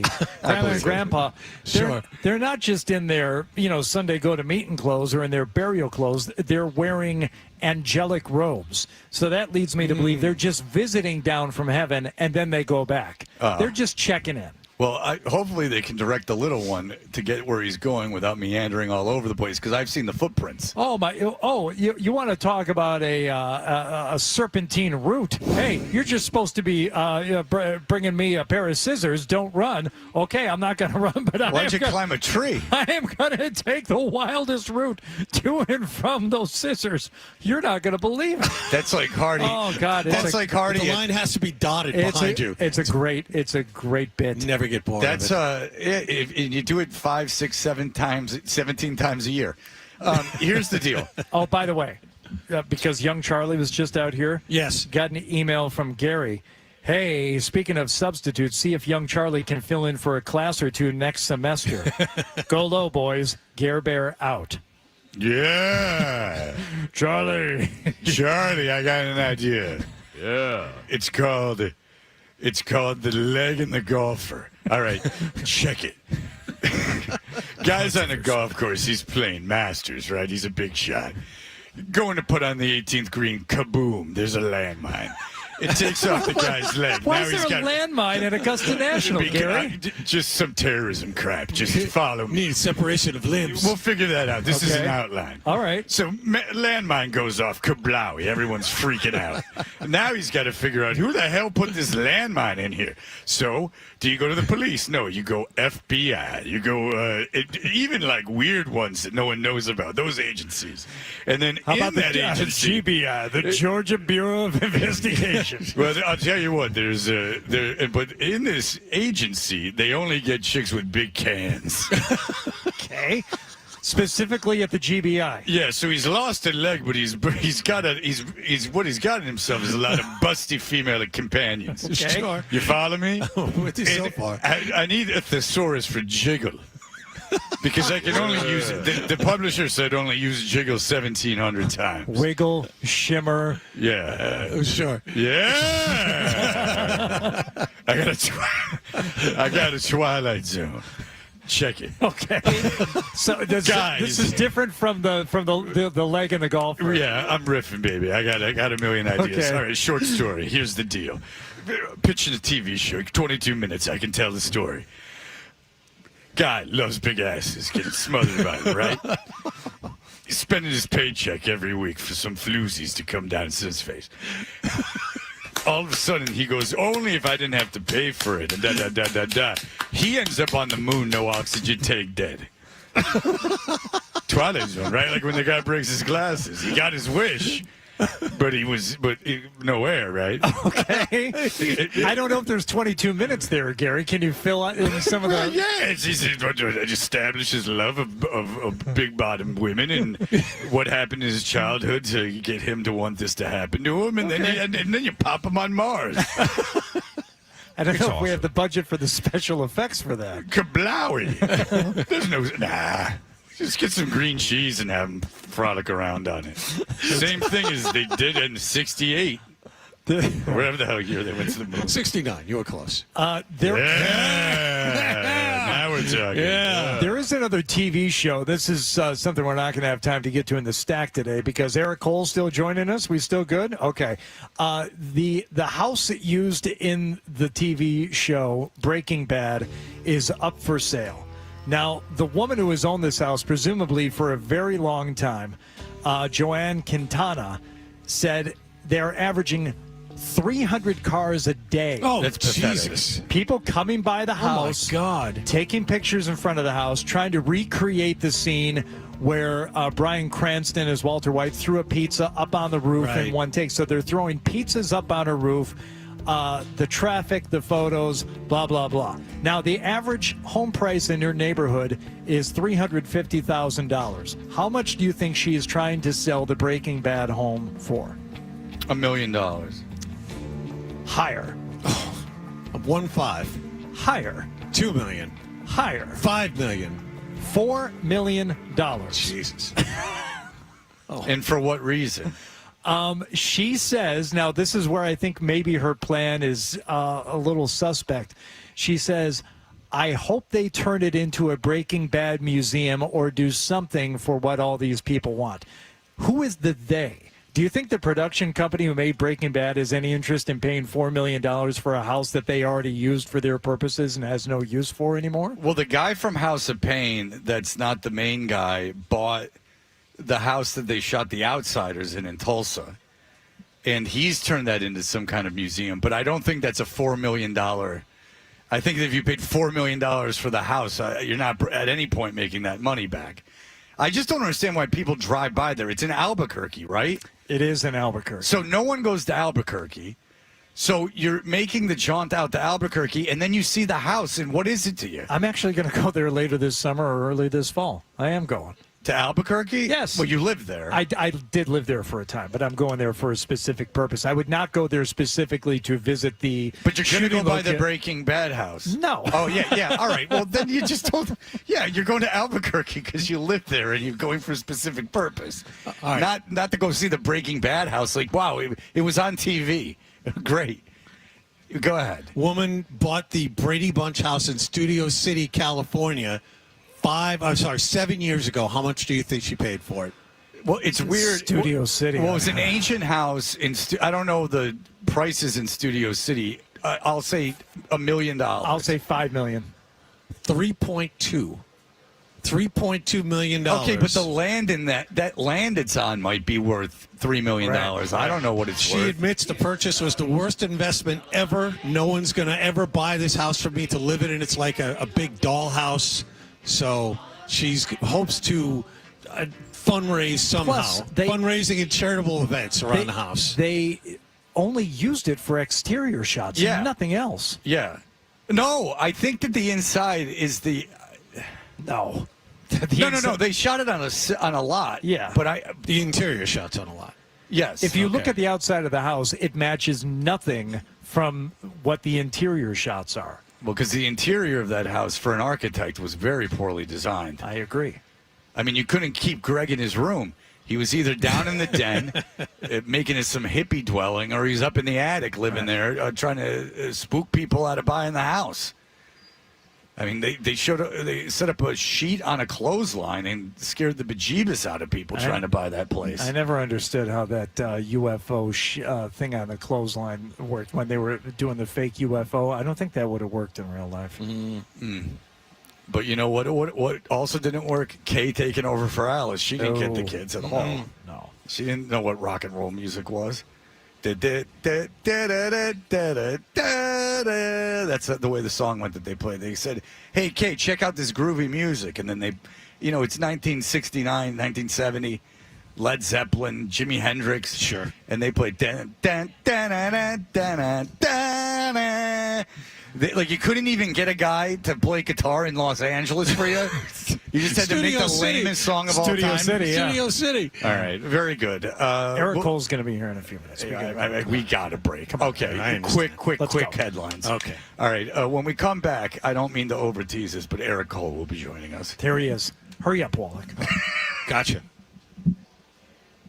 Sports Hub headlines.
And Hardy has been chatting already as we get back on the air. And Hardy, who's joining us? I will let you do the honors. His name is Eric Cole. Eric, fresh off his appearance at the U.S. Open at Oakmont last week. We won't talk about the weekend. We'll just focus in on some great shots you hit on Thursday and Friday.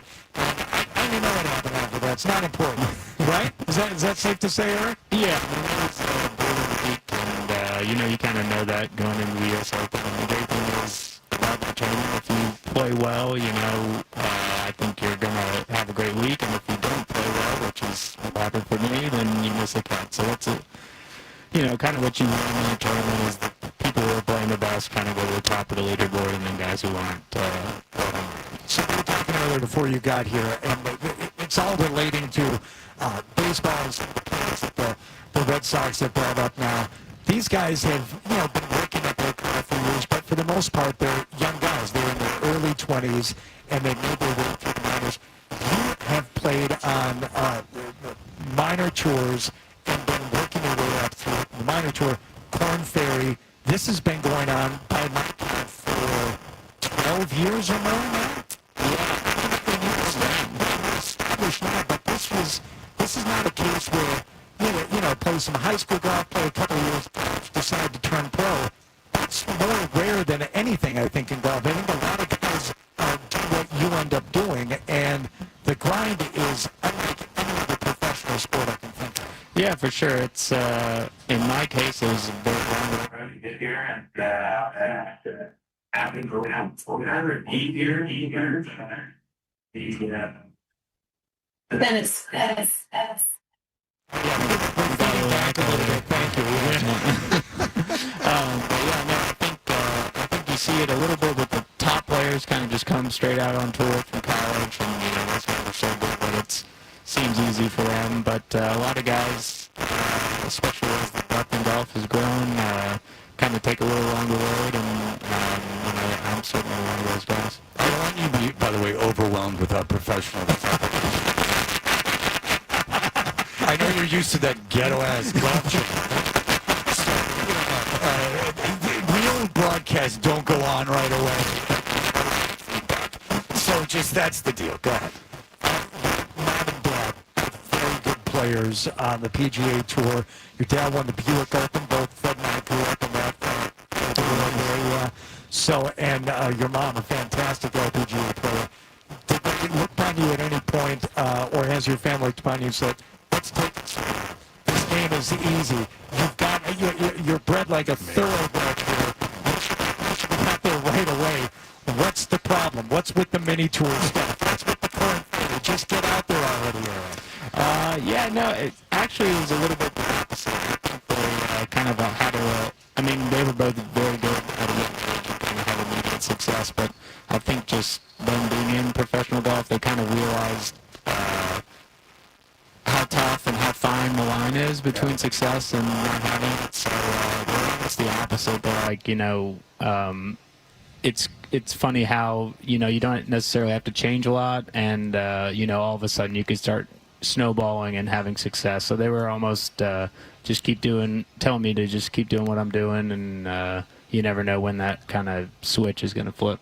I want to ask you a little bit about some of the other players here in relation to how you finished earlier this year. You got a top 5 finish this year, which is fantastic. Do you remember the stroke differential between your tied for 5th finish and the guy who ended up winning that week? I'll give you a hint. It was Scotty Scheffler. It was it was in Texas. I gotcha.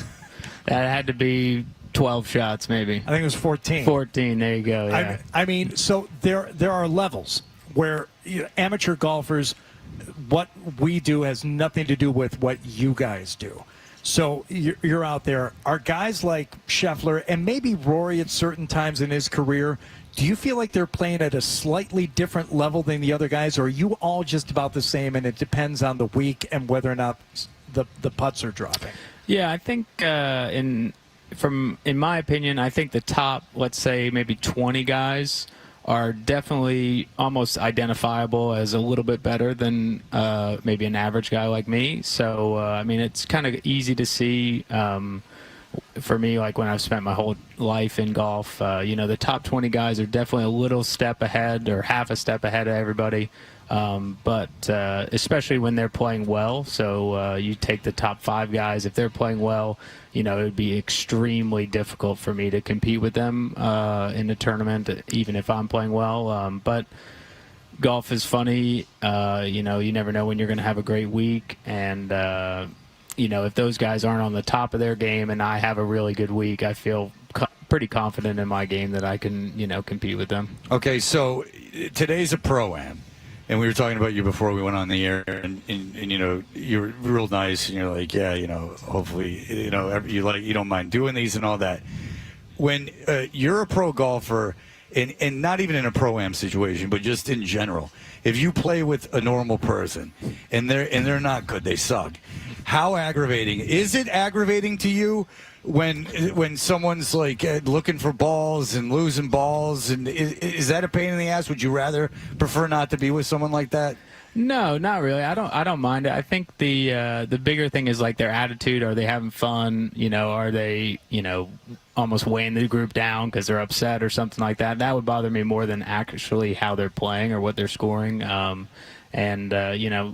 Our job as pros in these Pro-Ams is to just make sure the guys kind of feel comfortable and are having a good time, and kind of let them know that whether they play great for them or badly, it's really not going to make a huge difference, and it's more just about the experience and making sure that today is like a good day as far as like how they feel. Well, that's nice because we're getting the wrap-up sign. Okay, so as an amateur, it seems like a complete nightmare. There's too much pressure on the amateur. That's what I told There shouldn't be any pressure, really. They should just be out there having You don't fun. understand. You grew up in the game. You don't get it, man. No. All right, we'll say goodbye. Terrifying. Go ahead. Say goodbye to your friend.